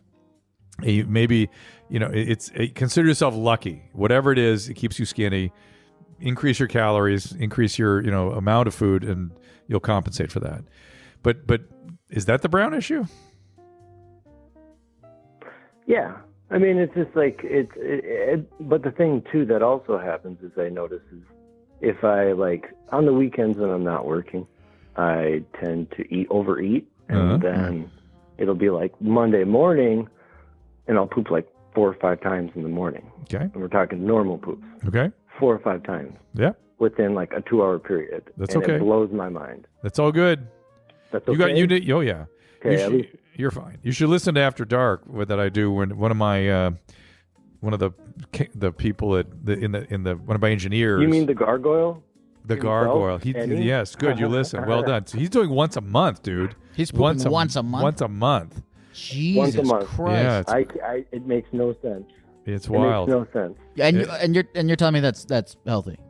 No, I wouldn't say it's healthy, but everyone's worried about him. He's fine with it, but there's things that could happen, but he won't address it. So, you know, I would think that he's if you're okay. pooping once a month, there is some sort of no. He does medical... it. He does it for psychological reasons. So he's doing this intentionally on purpose. How does? And then when he does shit, yes, he puts his feet. Tell him. Yeah, I'll let. Please. I'll let. What's his name? Clarence. Clarence, you tell us. Clarence. Yeah. So when he his monthly bowel movement, he stands. He puts the seat up, stands on the rim, the toilet itself, and on the rim, and squats down like a gargoyle. Exactly. So he's hovering above the toilet. Yeah, it's pretty. And impressive. I feel that on a spiritual level, though, like with the whole it thing. Yeah. Because my dad had no filter back in the day, and I was in 3rd grade, and he rented that movie, and I watched it by myself, in the middle of the country in the pitch black, and I am terrified of clowns to this day. Clarence and Annie separated at birth. Well, nice to meet you, Clarence. Have a good night, Clarence. Nice to meet you too. Better believe I'm coming up in May. You better believe it. Thank you, buddy. Okay, you said he does this for psychological reasons. That's what Clarence was talking about. Yes. He saw the movie It, and he was kind of traumatized as a kid. Sure. And he became overwhelmed, not just by it, but other shit going on in his life. Sure. And he became overwhelmingly preoccupied with something was going to come up out of the toilet drain. And, that's why he stands up so that, yeah. And it's also why he avoids the toilet. And so he became really good at controlling his bowels, and he's ninja with his bowels now. Now, what about peeing? Is that better because he can see what's in front of him? I guess so. He doesn't have a thing with that. Doesn't have a thing with peeing? Doesn't seem like it. You got to listen to my podcast a little more. I was listening on the way. a real fan. No, I was listening today. To that one? Yeah. After Dark? Well, no, I was. What's the most recent one you did? It depends what I've got different stuff. You probably did a streaming show. It was probably just a plain old streaming show. I listened to a streaming show. JT and I did Chad? I did my research a little bit. Okay. All right, good. You know, I know you're a doctor. That's good. That's good. Glad you knew that. Excellent. Hello, Alex. Hi. Hey, Alex. Alex. How are you guys? We are good. Alex, doing good. It says here that you want some dating advice. You've been talking to a guy for a month, and he seems very reserved. Yeah. It seems like you're wondering, like, is it me or is it him? What should I do about this type of thing? Right. Yeah. So I actually hit him up, and we talked almost every day, like all day, for a couple weeks. And then we hung out. And after that, it went from like every day to once a day, or not even that. To what? No, what? They were hanging out every day, then it went to... Wait a minute. So you said you were texting like all day, and then it slowed down to once a day. Yeah, after we hung out. I have a thing of like when there's games going on, it's like forget it. Fucking forget it. Forget it. Yeah. I really truly believe that like people either will or they won't. In all aspects, particularly males, if they want to be with you, they let you know. Mm-hmm. They want to be with you. That's what I'm thinking too, right? Yeah, I mean there are men that don't get that way or sort of or aloof, whatever. But most men, if they're into you, and it's obvious. Mm-hmm. Mm-hmm. Right. And that's who you want. Well, you he want has his job. No, you want guys that are into you, not guys that are half in. You want guys that are in. And this guy, for whatever reason, is not so in. Who knows what the reason is? They're his. And you just kind of find the guy that is into you. Yeah, dude. I mean, that's another thing. When it's like, what's you his kiss reason? a lot of geckos before you find the right one. What do you find one that turns into some sort of royalty? But I mean, that's the thing. It's like it could be any other. I wouldn't want you to get hung up on like, oh, it's me, because it could be any number of miscellaneous reasons. Yeah, to put the locus on yourself, sort of is denying how complex relationships are. Who knows where he is in his life? Yeah. Who knows who else he might be dating? Who knows what's going on in his life? Yep. Who knows what he's feeling, thinking, and whether he'd be feeling and thinking something different at a different time? Who cares? He's not that into you right now. Right. That should be a concern of yours. So yeah, I guess that's kind of what I was wondering, because he has a good excuse. He has a job where he can't talk to me. A what? For like hours at a time. Said he has a good excuse. Dogs? He said he has a job. Job. Yeah, job. No. Well, I mean, the excuse, it doesn't even matter. It's How like old is she's 24. Right. 20? 24. Does he take you out all the time? No, I actually have been the initiator every time, which is why I feel like he's just reserved.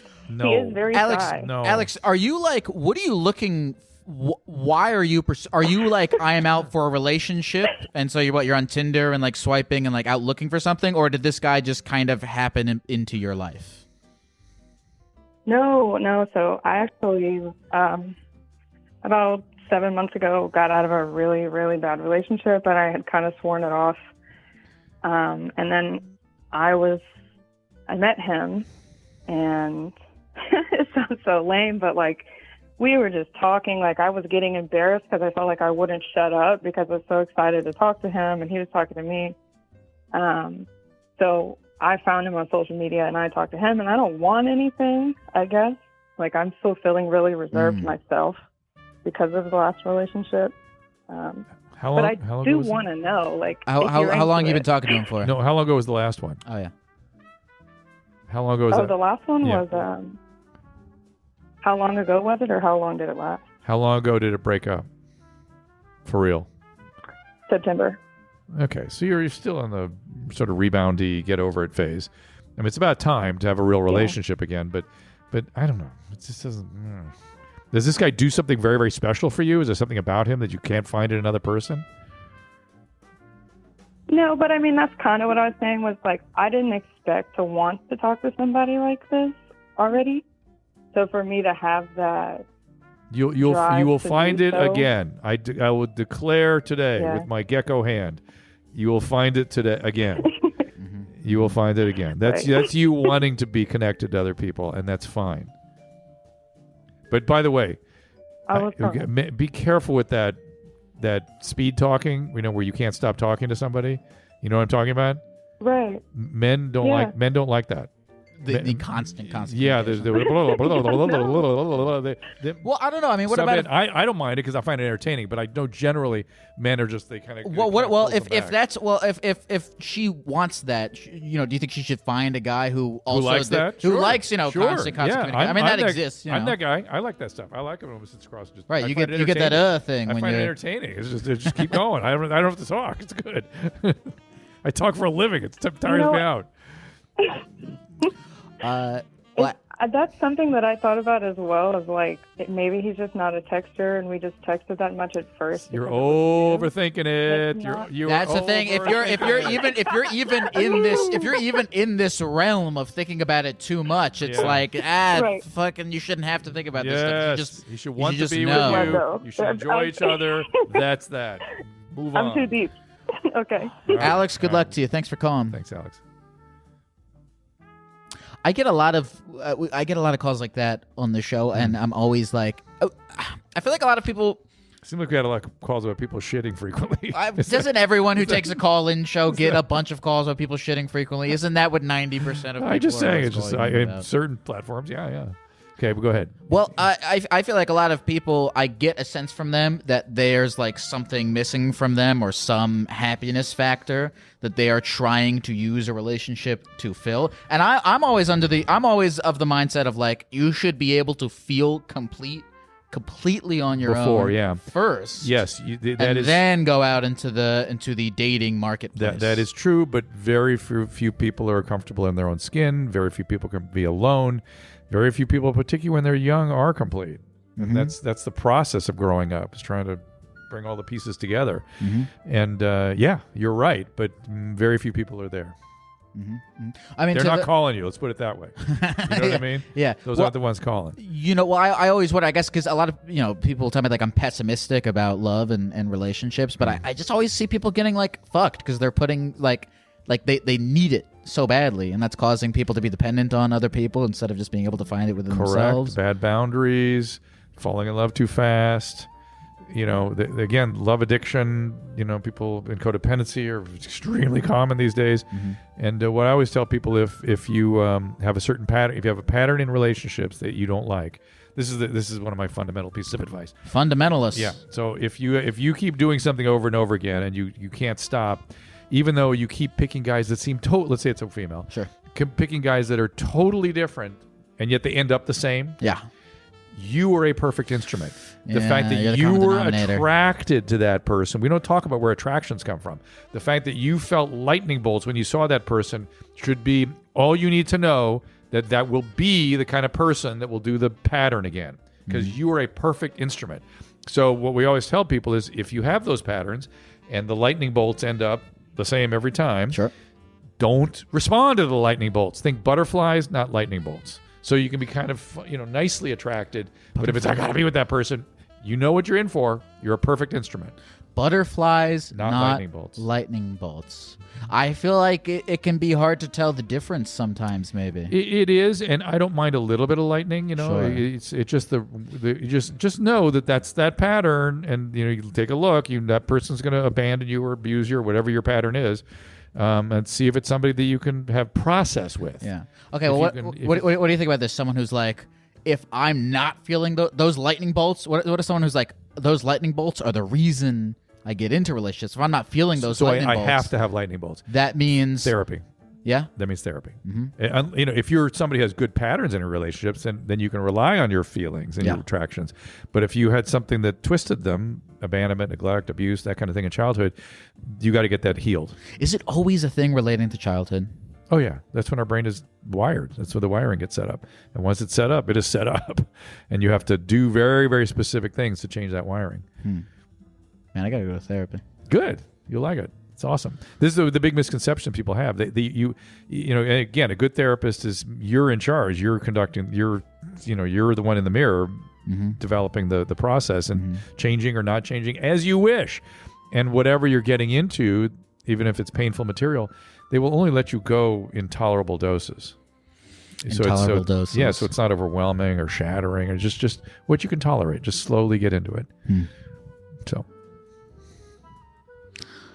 What you're deep in thought. Here? Deep in thought. Gecko thought. Oh, definitely deep in Gecko thought. Do you feel? I asked you at the beginning of this, but now that you've sort of been sitting here for an hour and 20 minutes, do you feel any different as a gecko?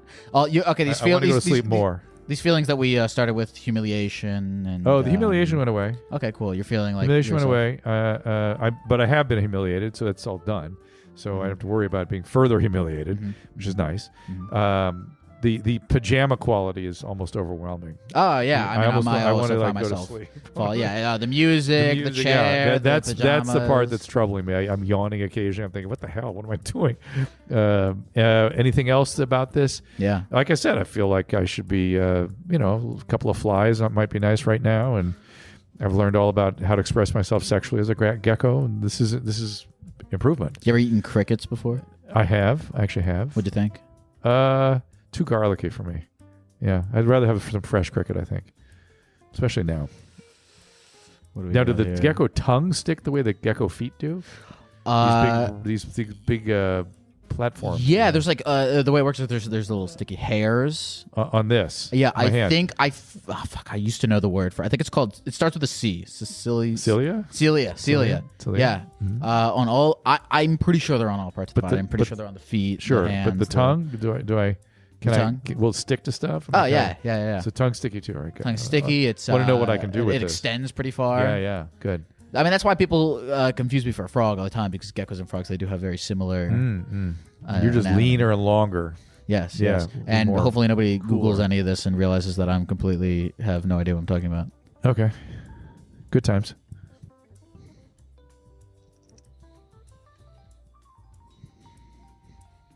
Dow? Yes. Dow, it says here that on Loveline 10 years ago, you said the words big fat cock, and you'd like to apologize to Dr. I Drew actually for this. said big fucking cock. Oh, okay. Was that a... And you had to apologize to who? I want to apologize to you, Dr. Drew. I've been carrying this burden for over a decade. Well, and it hurts me every time I listen to you on Dr. Drew After Dark. Oh, what's his name? I want to move on with my life, and Was it? Dow? I'm so glad I get to D-O-W, apologize finally. Okay, Dow, I accept your apology wholeheartedly, and I appreciate the manner in which it is offered, and I forgive you completely, and I assure you that there were no consequences for me in the big cock comment. And so I want you to not feel guilty. We're all good, and I appreciate the apology. Thank you, Dr. Drew. And just so you know, me and my big fat cock are doing fantastic. Oh, that is great that's news. That is wonderful. great. That's amazing news. Congratulations. Thank you, to Dad. both and of you you. better believe I'm coming up in May. That's right. See you, Jeans. You're learning all of our... Oh, yeah. I feel like I'm getting into a lot of the lore. It's all sort of aloha. Yeah. It's all greetings Yes. and farewells. You better believe I'll be coming up in May is a good one. Yeah. And touch my camera through the fence. You'll hear that in a minute, no doubt. You have a lot of lore to you and... Lore? Yes, lore. Because this is all of your mom's house lore. Being lore in my career overall? I would say so. Okay. Tell me how. Well, I mean, this is all your mom's house? This is all your mom's house stuff. This is all current, hip, now podcast stuff. Mm-hmm. So it's try it out. It's touch my camera through the fence. It's you better believe I'll be coming up in May. It's I. You'll hear more of it. How often are people coming up to you be like, I called you on the phone 20 years ago? Rare. Rare. Because most people, they're really adults now. Yeah. They're not thinking about that. Yeah. So they probably called when they were 22. You'll get it. It's the same for you. Mm-hmm. When you were dressed up as a gecko 10 years ago. Yeah, I'm wondering, called you. will people, They will. They'll tell you. when they're in their 30s, be like, hey, I called you and you told me something and now I'm fucked up and I'm blaming you. They won't tell you that. I don't think they'll tell you that. But they'll tell you that I called. So let's talk to Kathy. Hello, Kathy. Hi. Hi, Kathy. Hi, how are you? We're good. What's happening? Doing good. How can we get you this evening? So I called and then I got a message from my partner that you have a sexual vibe. That sounds awful. I don't know how to phrase it. I'm so sorry. No apology needed. No apology needed. Just spill it out there. What's going on? So I'm 32. I'll be 33 in August. So number one, I feel like my sex drive not as strong as I'd like it to be. Mm-hmm. and I mostly blame the Zoloft that I'm on. Not gonna lie. The what? What do you want? Wait, the what? Zoloft? She said Zoloft. Oh yeah, well that'll do Yeah, it. That yeah, will do it. That will shut you down. And okay. it's a serious thing, and it just can destroy relationships. And doctors don't talk enough to their patients about this. No, it can affect any the SSRI class of antidepressants can affect any stage of the sexual cycle, from arousal to erection to lubrication to pain with to orgasm. Every piece can be affected. And you should be able to get on something that doesn't do that so much. You got to talk. And if your doctor doesn't know the field enough, like he's not a psychiatrist, go see a specialist and say, "Look, my depression is bad, but I don't want to ruin my relationships. To help my depression. You shouldn't have anxiety, not depression. All right, or whatever. Sorry. You shouldn't have to do that. There's 10 different ways you could address that, and you shouldn't feel guilty about it. You shouldn't feel bad about it. I feel bad when my peers do this to people. I've seen marriages destroyed by this, oftentimes because the doctor never even told them that this was going to happen. It's very common. Yeah. And so by all means, talk to somebody about it, and you shouldn't feel bad about it. And I hope your boyfriend. You have a boyfriend? Girlfriend? I have a little bit of a unique situation. I was gonna ask you some advice about that too. Well, girlfriend, yeah. Girlfriend. So is she pressuring you at all or anything, or making you feel bad about it? No. Okay, good. No, well, that's my partner good. is entirely supportive. That's good. So that's good. So at least she's with you on this, but even I'm sure she'd love to see you a little more too. So good. I mean, and if your anxiety or your psychiatric issue is so profound that you don't want to risk it, still that should be discussed explicitly with the prescribing doctors. Okay. Okay. Good, absolutely. Good for you. Good for you. What about this? You said there was some other weird thing going on. Something else going on? Well, not weird. I wouldn't say weird. I don't mean weird. Listen, I want to apologize. I didn't mean weird. Something else going on. It's fine. So my girlfriend is a trans woman who is not seeking bottom surgery, and I'm obviously totally fine with that. We vibe. She gives me the business. I give her the business. It's a grand old time. Yeah. Not to be too vulgar. My question is, so I work and I have a pretty physical job. I come home, I'm sore, I'm tired. I don't want to make it sound like I work construction, but yeah. I'm a little sore. Yeah. And even on the weekends sometimes working up the energy to No, I get it. You're getting what's her name? I'm sorry. Kathy. Kathy, you're getting a double whammy though. I mean, you're getting the low libido, so you don't have the motivation to step up and try to push past the fatigue, and you got the fatigue, which is real. It's real. I mean, you're entitled to be tired at the end of the day. So when things go like this, it's the medicine more than anything. It really is, and it's so sad to me that when people lose that, they lose a certain kind of connection with their partner. That it's I don't know. I don't like it when that happens. You're losing an important piece, or at least you're reducing it. Go ahead. Sorry. Go ahead. So you're saying that if I talk to my doctor and get my SSRI switch, the fatigue from work won't be. No, I'm not really. Yeah, that is what I'm saying. I'm saying you'll still have the fatigue, but if you have libido, you'll find ways around it. You'll figure that out, right? I mean, you figure it out when your sex drive is out. Yes. Yeah. Yes. But I'm glad your partner is giving you, what do you say, giving each other the business? Whatever you say. I like that. You give each other the business. Congratulations. It sounds like a cool relationship, and yeah. It is. It's good. Wonderful. I love her very much. Good. So thank you. Awesome. Wonderful to hear that you found someone that. Have you been searching for a long time? You see the difference, by the way, between people who are like, I don't know. It's like, no, I'm good. Right. Exactly. Going back into what we were just talking about, it seems like you guys, there's no questions being asked here. They're just good, and that's what you're looking for. Yeah. No, I love her very much, and I have been searching for a long time. I dated a slew of losers. Sometimes it takes a while. To say, I had my own issues too, but I I picked a winner this time. Good. And thanks to her, I have a wonderful stepson, and that's great. Takes what it takes. Takes what it takes. Like my wife always says, you got to kiss a lot of frogs, or geckos in our case. Yeah. So. Yeah.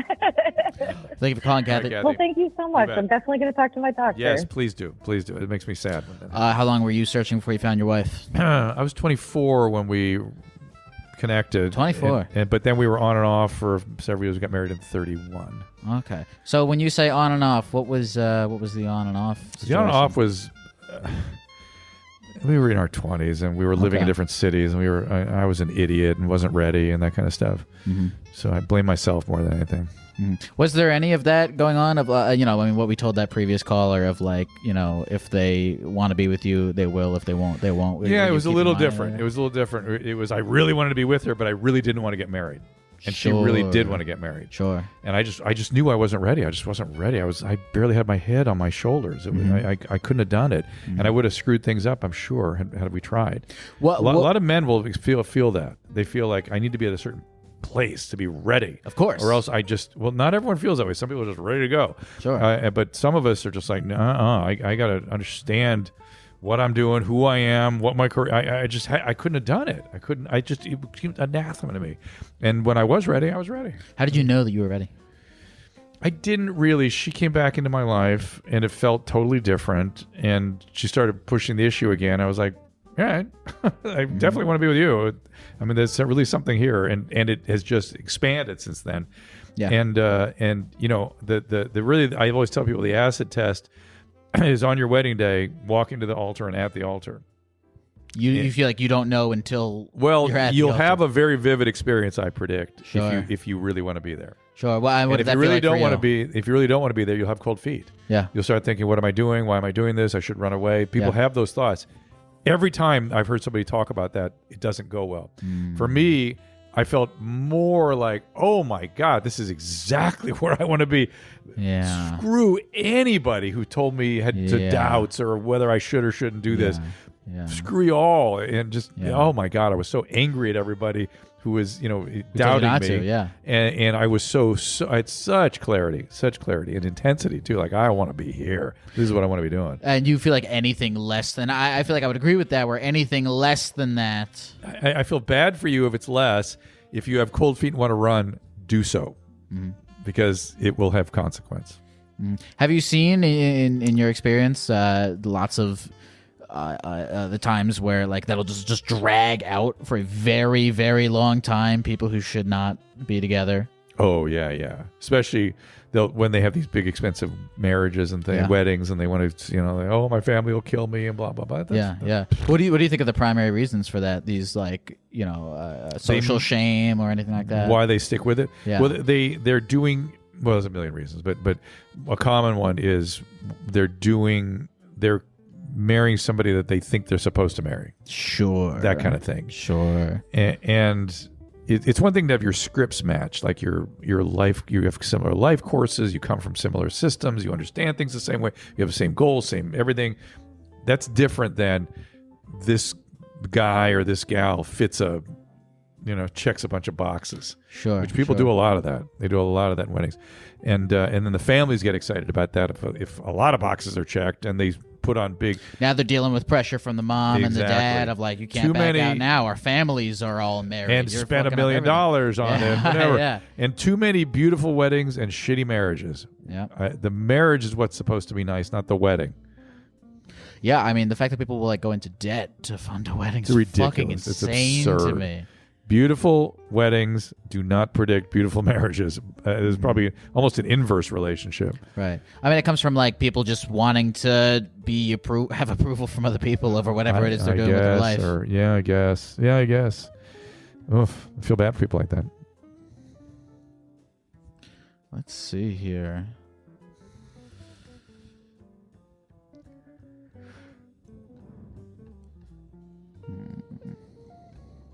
Oh, this one's interesting. Oh, boy. It's the first one you reacted to like that. I'm ready. Anna? Hi. Hi, Hey, Anna. How you doing? He called you interesting. What's going Hi, on? Doing good, thank you. Thanks for taking my call. Doing good. And it says here you suspect your cousin has a video game addiction and that it might be causing him to get violent with his mom. Uh-oh. Yeah, he's really little. He's like 12, maybe he's 13 now. What? But he gets really she's like violent 13. when like my mom tries to make him turn off the game, and nothing seems to work. And I'm kind of curious, like, short of like calling the police on him when he gets violent, like, what do you do with kids like that? That is a mental health problem. That is not a parenting problem. That is a mental health problem, and that kid needs to be evaluated. Right? Oftentimes, behind video game compulsion is a serious mental illness. And I'm not saying always, there can be video game addictions, and there can be compulsions, and people could just use them excessively, and people can become professional video game, competitors. I understand that. But if you're not functioning, if you're disrupting relationships, if you're violent, this is time for a mental health professional for sure. For sure. Okay? Here's that you really can't do anything till you figure out what's going on here. Yeah, he's on like some wait lists to get evaluated, but like in the meantime, I just wonder like what can she do if he's getting physically violent with her? I would have a low threshold for calling law enforcement if he really is threatening. I mean, you have to do that. You can't look. There are consequences to behavior. You don't get just to do that. And just because he's 13 doesn't matter. You have to bring the axe down sometimes when people behave in ways that are dangerous. You just have to. You just can't do that. You're not allowed to behave like that. And somebody could really get hurt, him or your mom. And it's no fooling. Hey, what's he playing? Right. Oh God, I don't even know. Is it a violent thing? Minecraft? Is it Sonic the Hedgehog? Is it Fortnite? League? I think it's like Minecraft. Minecraft. Okay, then it's probably not the video games that are giving the violent, No. the violent tendencies. No. Unless if he's trying to hurt her with an axe. No. Right. Something's up. Something is up and needs help. And again, just make sure your parents understand it's not a parenting problem. There's something else going on. Okay? And when they go to a specialist, I know he's on a wait list somewhere. Like, do like all therapists know how to handle stuff like that? Like, What kind of services? video game addiction? Yeah. I mean, again, it's not just the video game. It's what is going on underneath there that needs to be evaluated. Is he going to see a psychiatrist? I think he's going to go to a clinic with like a whole team. A teen clinic. Mm-hmm. Good. That's fine. That's fine. They'll help him. They for sure they see lots of this kind of stuff. That's good. Okay. Yeah, and look, it's nice that you care. I feel like there's a tough thing where like you are sort of removed in like how much you can do about this situation, but it's very nice to hear that you care so much about your cousin to want to intervene and help with this, because this is a really, really tough problem that you could very easily just be like, when he starts, just be like, I'm out. Yeah. If he starts throwing a fit or if they call the police, I'm getting the fuck out of here. I don't want to deal with this. But, we can really tell that you care about your cousin by the fact that you're even questioning what it is that you can do to intervene in this situation. So, I think that's very nice. Yeah. Right. And no, thank you. I appreciate it. And it's good that the mom is it his mom, your aunt, or your mom? It says My aunt, it's his mom, your yeah. aunt. It's good that she has been being proactive and hang on a second. Yeah. And that he that she's taken proper action. That's very, very commendable, because a lot of parents get into denial and don't do what they need to do. It's good that she is. My skin just came off. Right. It's weird. There we go. So, that's the thing about the gecko parts. They always grow back. Yeah. Anna, good luck to you, and thank you for calling. All right. Thank you. Bye. You play any video games? Am I playing one? Do you play any video games? No, I really don't. You never in your life played a video game? My sons did. I picked it up a couple times. I can't even do it. Literally. And I thought probably best. Not even like something simple like a fucking Candy Crush? No. You do Sudoku? No. Well, you got to do something to... What do you do when you're trying to turn off your brain? I I work out and listen to podcasts. Okay. Yeah, that's my sort of my meditation. You listen to a lot of podcasts? I do. Do you not, like, if your whole job is radio and podcast, do you not be like, I'm sick of podcasts? Sometimes lately I've been working on languages with YouTube teachers and things. Oh, okay. What are you learning? French. I learned Greek for a minute. Greek? Yeah, I feel like there's not a lot you can do with that. There isn't, and it's a weird language. Greece. We were going to Greece, and so I thought, all right, and it helped me with my COVID fog. It really helped. And there's one strange thing about language. When you start a language, which I haven't done in years, you really pick stuff up very quickly. It feels like surprising, and then not. Then it just plateaus. No, but it's like there's what is it? The Paratio principle, the 20, where it's like you really only need to know so many words to get around. Yeah.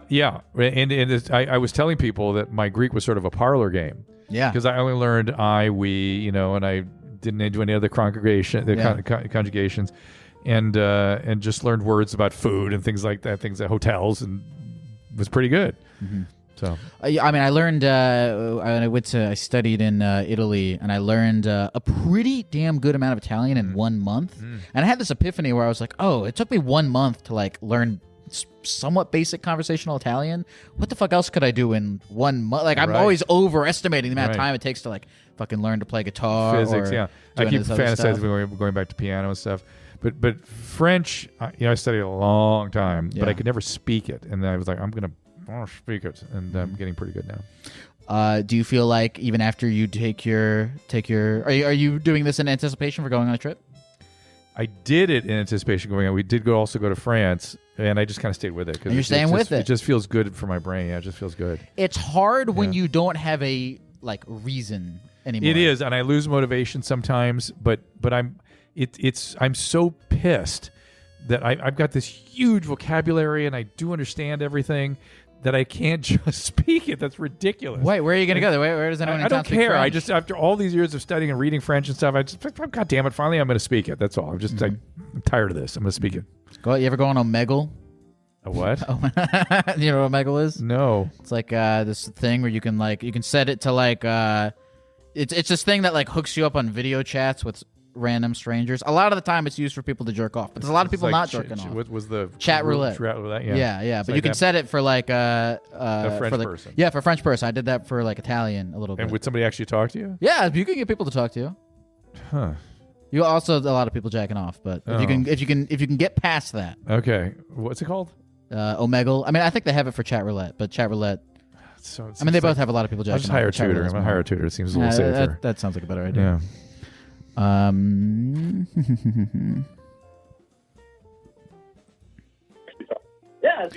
Hey, Isaac. Hello? Isaac. Yeah. What's up? Isaac, what's going on? How can we be with you in this moment right now? Yeah. I'm being horny actually, which is not good because I can't do anything about it because I injured myself playing piano. Wow, this is an interesting story. So what was the nature of the piano injury? So I'm a jazz studies major in college, my senior year, and I've been doing like this stuff. So like I couldn't play guitar for a while, and so I was just kind of thinking about, well, like what else can I do for music? And piano is really good. It's very like all the notes are right in front of you. But like, yeah, you use your hands so much, and the body has this cruel way of telling you to stop, and it just like kind of breaks down. A little bit of like arthritis type of. So you don't know what the injury is. You've not been evaluated yet. No, I mean. Hey, Isaac. Yes or no? Yes or no? You saw an orthopedist or a specialist in hand, and they gave you a diagnosis. Yes or no? Yes. Okay. What's the diagnosis? Hang on. No buts. What's the diagnosis? Diagnosis.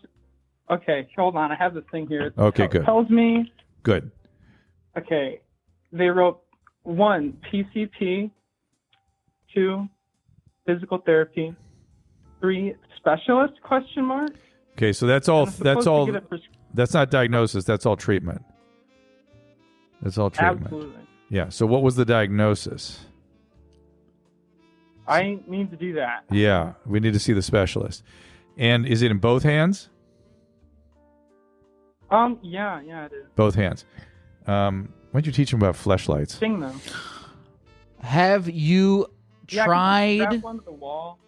You have one that straps onto the wall.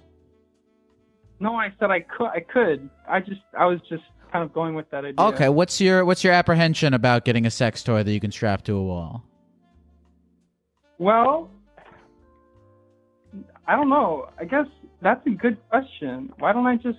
I guess I'd have to order it online. Yeah. My parents. Yeah, look, Isaac, here's the thing, is I know you feel like you're frustrated with your inability to express your horniness, but at the end of the day, if there is a will, there is a way. There is technology today. There is. You live in a time of advanced technologies. I feel like you haven't given Just enough get a vibrator thought. even, or just whatever. I mean, to you haven't done any solution-based thinking to this problem, it sounds like. And I Agreed. think that do a quick Google search for hands-free masturbation devices. You don't even have to do Look at anything. you. Look at you you, can just Mr. Gecko. stick your dick in it. Yeah. Press Google a it. remote control thing. Never would have thought of that, It'll see? do all the work for you. And hey, listen, when your hand heals, you might be like, "Oh, I'm so glad that this whole ordeal happened." Yeah, don't use my hands free forever. Because now I found a great place, great way to do it. Hands free forever. Bluetooth pocket pussy. HFF. That's a good solution. But yeah, no, that's a good solution. I was thinking about going celibate too, because There's a lot of value to be gained in that. There's Celibate a lot of, is not what's the word I'm looking for when you don't have any sexual activity? Celibate? Celibate means you don't have activity with somebody else, doesn't it? Look this up. Oh, you're going no fap. Yeah, nothing. I think that's what he's saying. Imagine all the things. Were you about to say, imagine all the things you could accomplish if you didn't masturbate? Yeah. Hey, you could learn French. No. Mm-hmm. It's fun. You're right. I've been really into German expressionism right now because of it. Because when I get horny, I say And no. then And then I walk when you go out to the bars and you're, trying to find a sexual partner, you can bring up your expertise in German expressionism as a way to seem more interesting. Yeah, you get more, improve your selection. No, absolutely. Okay. Beautiful. Thank you. Okay. Good luck, Isaac. Thank you very much, Isaac. Yes. Thank you very much. Or Google, like we said, Google it. Hands free forever. Have you ever used one of those fleshlight things? No, I actually haven't. But they look cool. People should enjoy. I used when I was 14. I took I took 2 sponges and I took a plastic glove, put it in between the sponges. Yeah. Took that little plastic glove sponge sandwich, put it into a Pringles can. Oh my God, you're a genius. Took the rim of it. I'm sure many young teens have had evil genius solutions like that. And then it makes a little Pringles can. Yep. Good for you. Vagina. Oh my God. Because when you're 14, you can't, buy the thing. No, look, 14-year-olds are males. They got energy.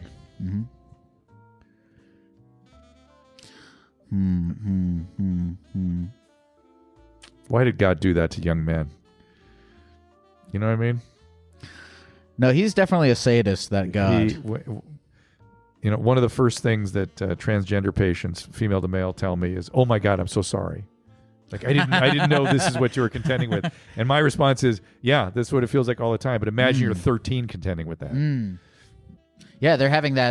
That must be interesting. That being able to have through your life, fully been able to experience both sides of it. We should be mining that people that have those experiences more for to help people understand the differences and what people are experiencing, and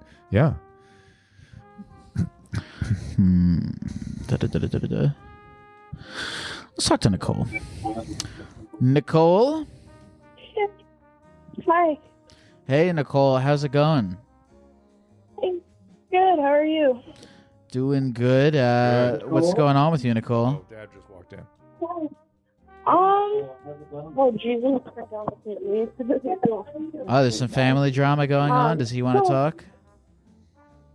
Oh no, I just had the TV on loud with you on it, but so I guess the main reason, like, I was thinking tonight was I have a lot of issues with oversharing in conversations. Like,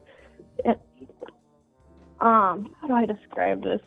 So I had a couple diagnoses recently that kind of correlate with each other and makes it hard for me to, like, have, like, proper conversations in general. But I tend to realize that I overshare when even if I don't intentionally want to, because I'm trying to, like, describe how I'm feeling and shit and a situation. And I don't know. It is a bad habit, and I just wanted a little advice on it. What are the diagnoses? Okay, I have kind of a list. Okay. I have borderline personality disorder, Right. autism, PTSD, Okay. agoraphobia. Okay. So okay. Anxiety and depression. Right. Of course. That's all that stuff is, the PTSD, the trauma is the PTSD, the trauma is the borderline, the anxiety goes with the borderline. But here's the thing about borderline. People with borderline disorder are, I know what you're talking about. You guys are geniuses at sort of picking up on things, right? You're like you have antenna. It's phenomenal. I always marvel at what borderlines can sort of know just when you walk in a room, or they know you're walking in the room before you walk in the room.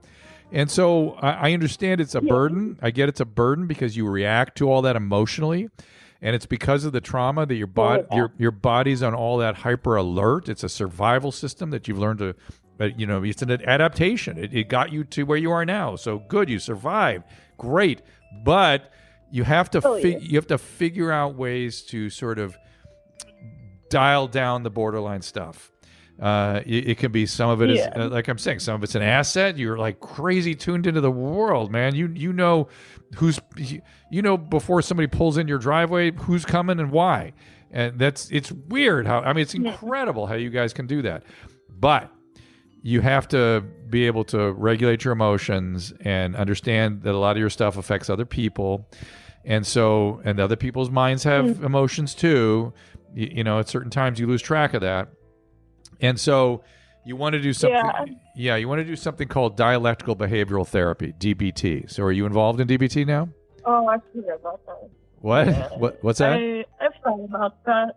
I've thought about DBT. Oh, you thought about it. Or just like controlled behavioral therapy. Yeah, both general. good. Both good. They will. You trust me. They will help you. And all this, what you're talking about, of overhearing things and reacting to things, it will settle. But you got to do the work. Yeah, you got to do the work. You have a diagnosis. The diagnosis has a treatment, and the treatments work. That's the great news. So you feel so much better. Trust me. I like this the angle of like, it's looking at the positive things. Yeah. Everything in life has liabilities and assets. Yes. Everything. I have OCD. Made me a great doctor. I was obsessively checking everything and responding to my pager and stuff like that. But now, when my text messages go off, it's fucked. I hate it. It's the same system, same problem. And people get very pejorative about mental health diagnoses. Oh, you have that.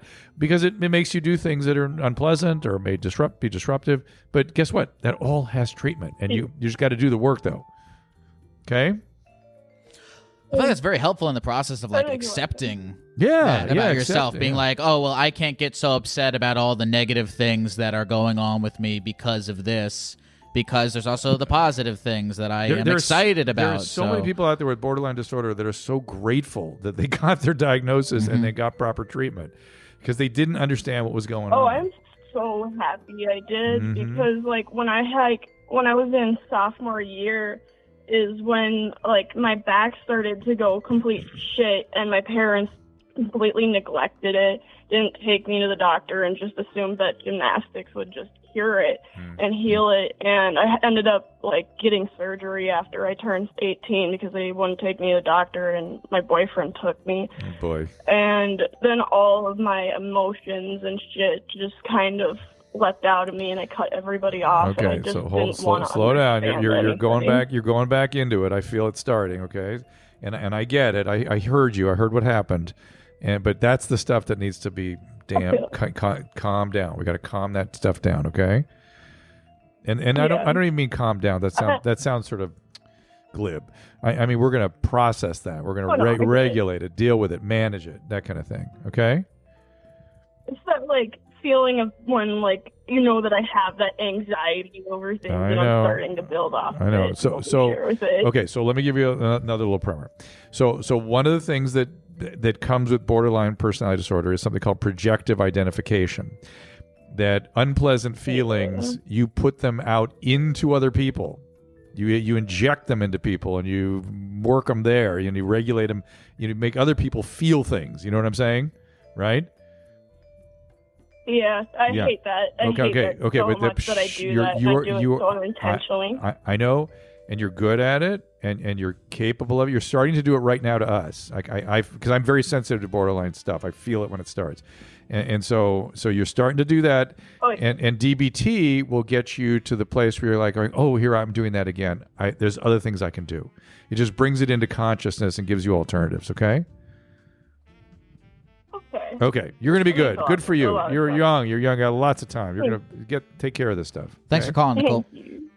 These are complicated. Thank you. Bye. That was Nicole. Nicole. Man, it's cool. It's cool watching you do this because when I have the way I typically handle these calls is I never advertise myself as like having like answers. I'll typically like just want them to talk. Yeah, I just want them to talk. Like talk through the answers. But it's cool because you're an actual doctor and it's cool being like, oh.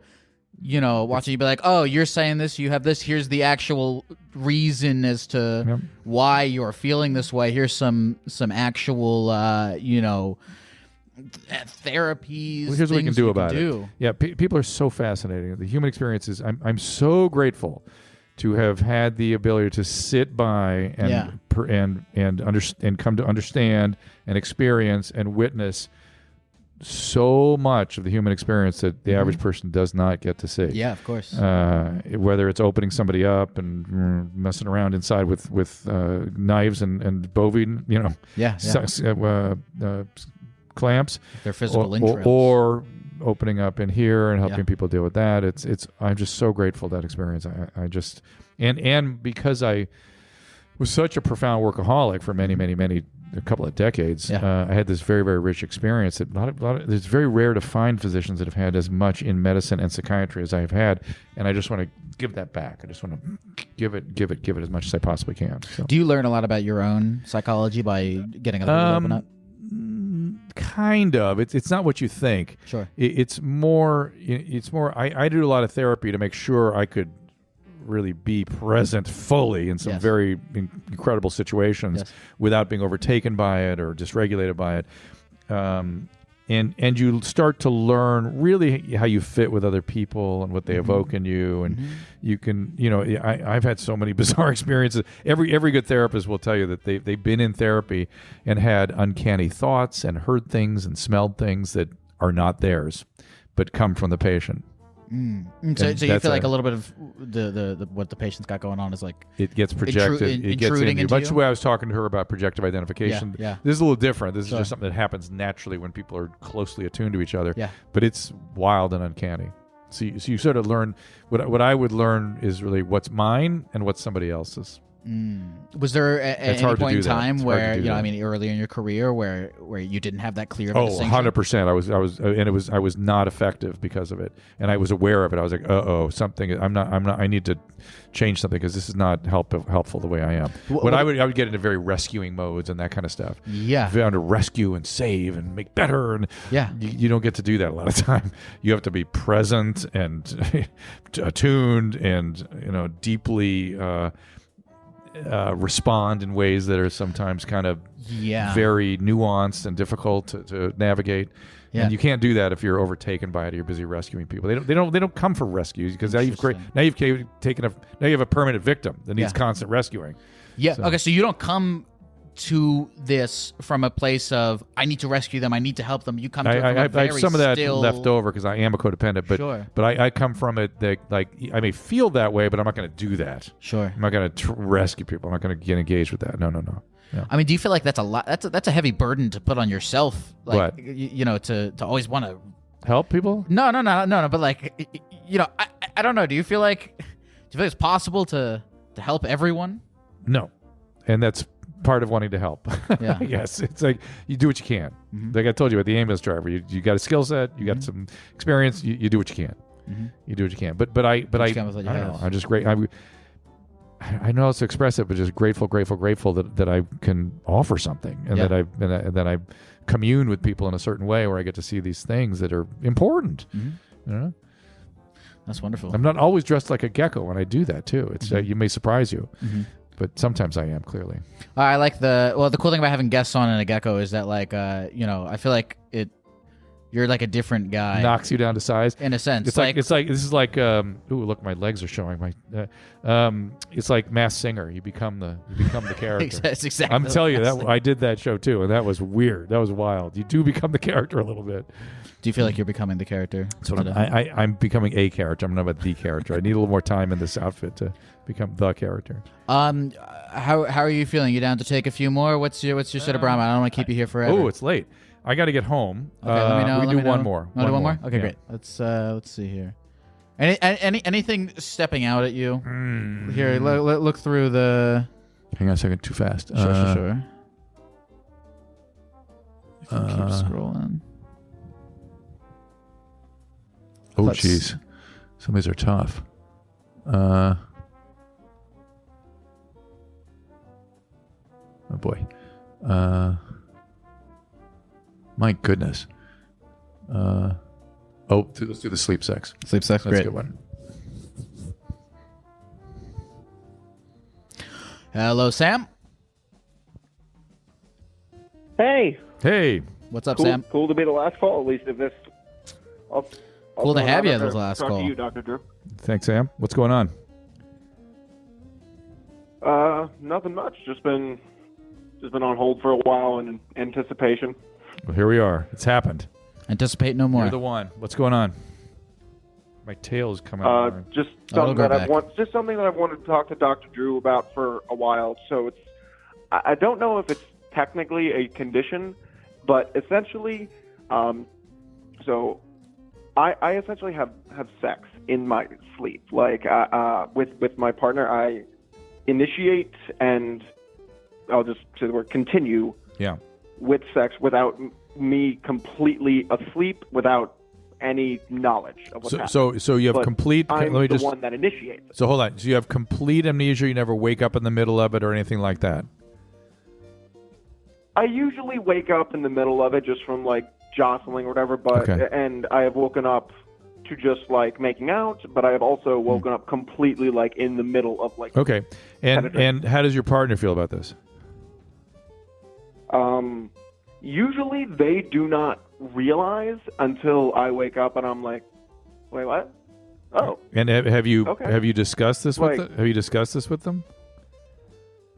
Yes, yeah, at length. And, Okay, so it's not like somebody's feeling we're- somebody's feeling violated or raped or whatever. None of those kinds of feelings flying Oh around. no. Oh Okay. no, not in the slightest. We've both discussed it at length, and they appear to be okay with it, at least from what Okay. we have discussed. And Okay, good. I All right. personally have no problem with it. Okay, so let's just talk about these. This is a sleep disturbance. The way we think about it is essentially anything you do awake, you can do in your sleep. Literally anything. And this is sort of in the zone of sleepwalking and sleep eating. Sleep sex is much more common than people realize. It's actually not at all uncommon. And it doesn't necessarily need treatment. Did you sleepwalk when you were a kid? I have sleptwalked my entire life. Yeah, I've woken up in a variety of places. Yeah, so this is all part of that. And you could get a sleep study and see what's happening, that they can kind of evaluate it, and you really want to take medication because you're having sex with your partner and they're cool with it, you're cool with it. I don't know. And did you have night terrors growing up? Never night terrors, although Oddly enough, I have very weird reoccurring dreams. Mhm. Usually they're different in some respects. Yeah. And this is completely off the topic, but there were always zombie apocalypse dreams. Yeah. It's not off topic. And It's actually, always it's there not, was something weird about doors. Yeah. And would you sometimes wake up with a zombie lying on top of you and you couldn't move? That never happened, although I have had sleep paralysis for a different thing. Right. So sleep paralysis goes with this too, right? And hypnagogic hallucinations are common with sleep paralysis. So you kind of have the full spectrum of sleepwalking. Really, is really what it all is. It's like you're sleep cycling. I'm not an expert in this, but essentially you don't wake up and go to sleep and REM normally. You sort of going in and out of these things, sort of in some way that's not quite consistent with going all the way to sleep and waking all the way up. You're in this sort of twilight hypnagogic state when you're doing and you start doing stuff, and that some people are just that way. I mean, I wouldn't worry about it. It can sometimes be associated with sort of seizure phenomenon. Probably the most responsible thing for me to tell you is like, well, go see a sleep doctor or a sleep neurologist, particularly because again, I'm not, rarely it could be a brain tumor and things like that as well. So it's irresponsible of me to say just blow it off. But the reality is these things, are just, kind of, I wouldn't even say unpleasant. They're just normal variants. Right? So, and especially when you have a partner that's into it and you're cool with it. I mean, that's more of the stuff I worry about. I worry about you falling. I worry about you driving. I worry about you, with sharp objects or eating when you don't want to eat. And I worry about the partner feeling out of control and violated. So, okay. Do you ever enjoy any of these Fortunately, dreams? nothing like Like that you find them happens. thrilling? What was it? The zombie dreams? The zombie actually. dreams. What's that? It's enjoyable to like wake up to it, like Sex. just like This is realize, sex, huh? oh, okay, and then just continue. Like, Yeah, why not? Oh, okay, so you continue when you wake up. You don't stop. Yeah, no, they keep going. They're good. Interesting. Yeah. What better way to wake up? Is there a better way to wake up? I don't know. Is there? So. I do not believe so. All right, man. Very, very interesting. But good luck to you, Sam. Yeah. Sam, be cool. Thank you. Be cool. Wonderful talking to you, bud. Thanks. All right, now we done. Now we done. It's been a privilege. Particularly with the world out there that you bring in, and I love the fact that a lot of them thanks, are from man. a lot of them are what we call mommies. They come from your mom's house, and there's big overlap evidently between our worlds. I'm which is happy to nice. hear it, man. Yeah. It's been this is like a master class watching you take these calls. It's been super cool, man. I'm honored that you came on. My to do this, pleasure. and, Thank you for doing this. You clearly have an audience that loves you and wants to chat with you, and that a lot of digital and streaming stuff is people want to hang out and talk, and you give them that chance. So good for you. Thank you, man. I appreciate it. And the Gecko part, I'm still not totally sold on, but No, okay. All right, it's been 2 full hours and 16 minutes. Anything else to say about being a gecko? Final thoughts. Be kind to me out there in the internet. Don't destroy me. Oh, you're afraid of getting memed. Memed and Accept it. Well, and just be kind. I come to you here in peace, dressed as a gecko, and that's my commitment to you all and to you too, but mostly to your audience. I'm willing to do this to sit and.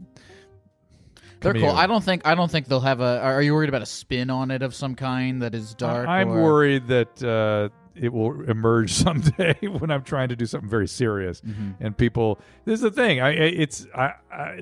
People. When you're physicians, you're not allowed to do anything unusual, and I've always sort of pushed that envelope a little bit. Well, I'm honored that you would. This is evidence. Today is evidence, and Krista's here. And I can't shout out to Krista for putting this together. I can't say no to Krista. There's no saying no. You'll learn this. There's no saying no to Krista. So that's I'm here. It's been an honor. Right, man. Great to Dr. meet you. Drew. See you. Thank you, man. Pleasure. Thank you so much.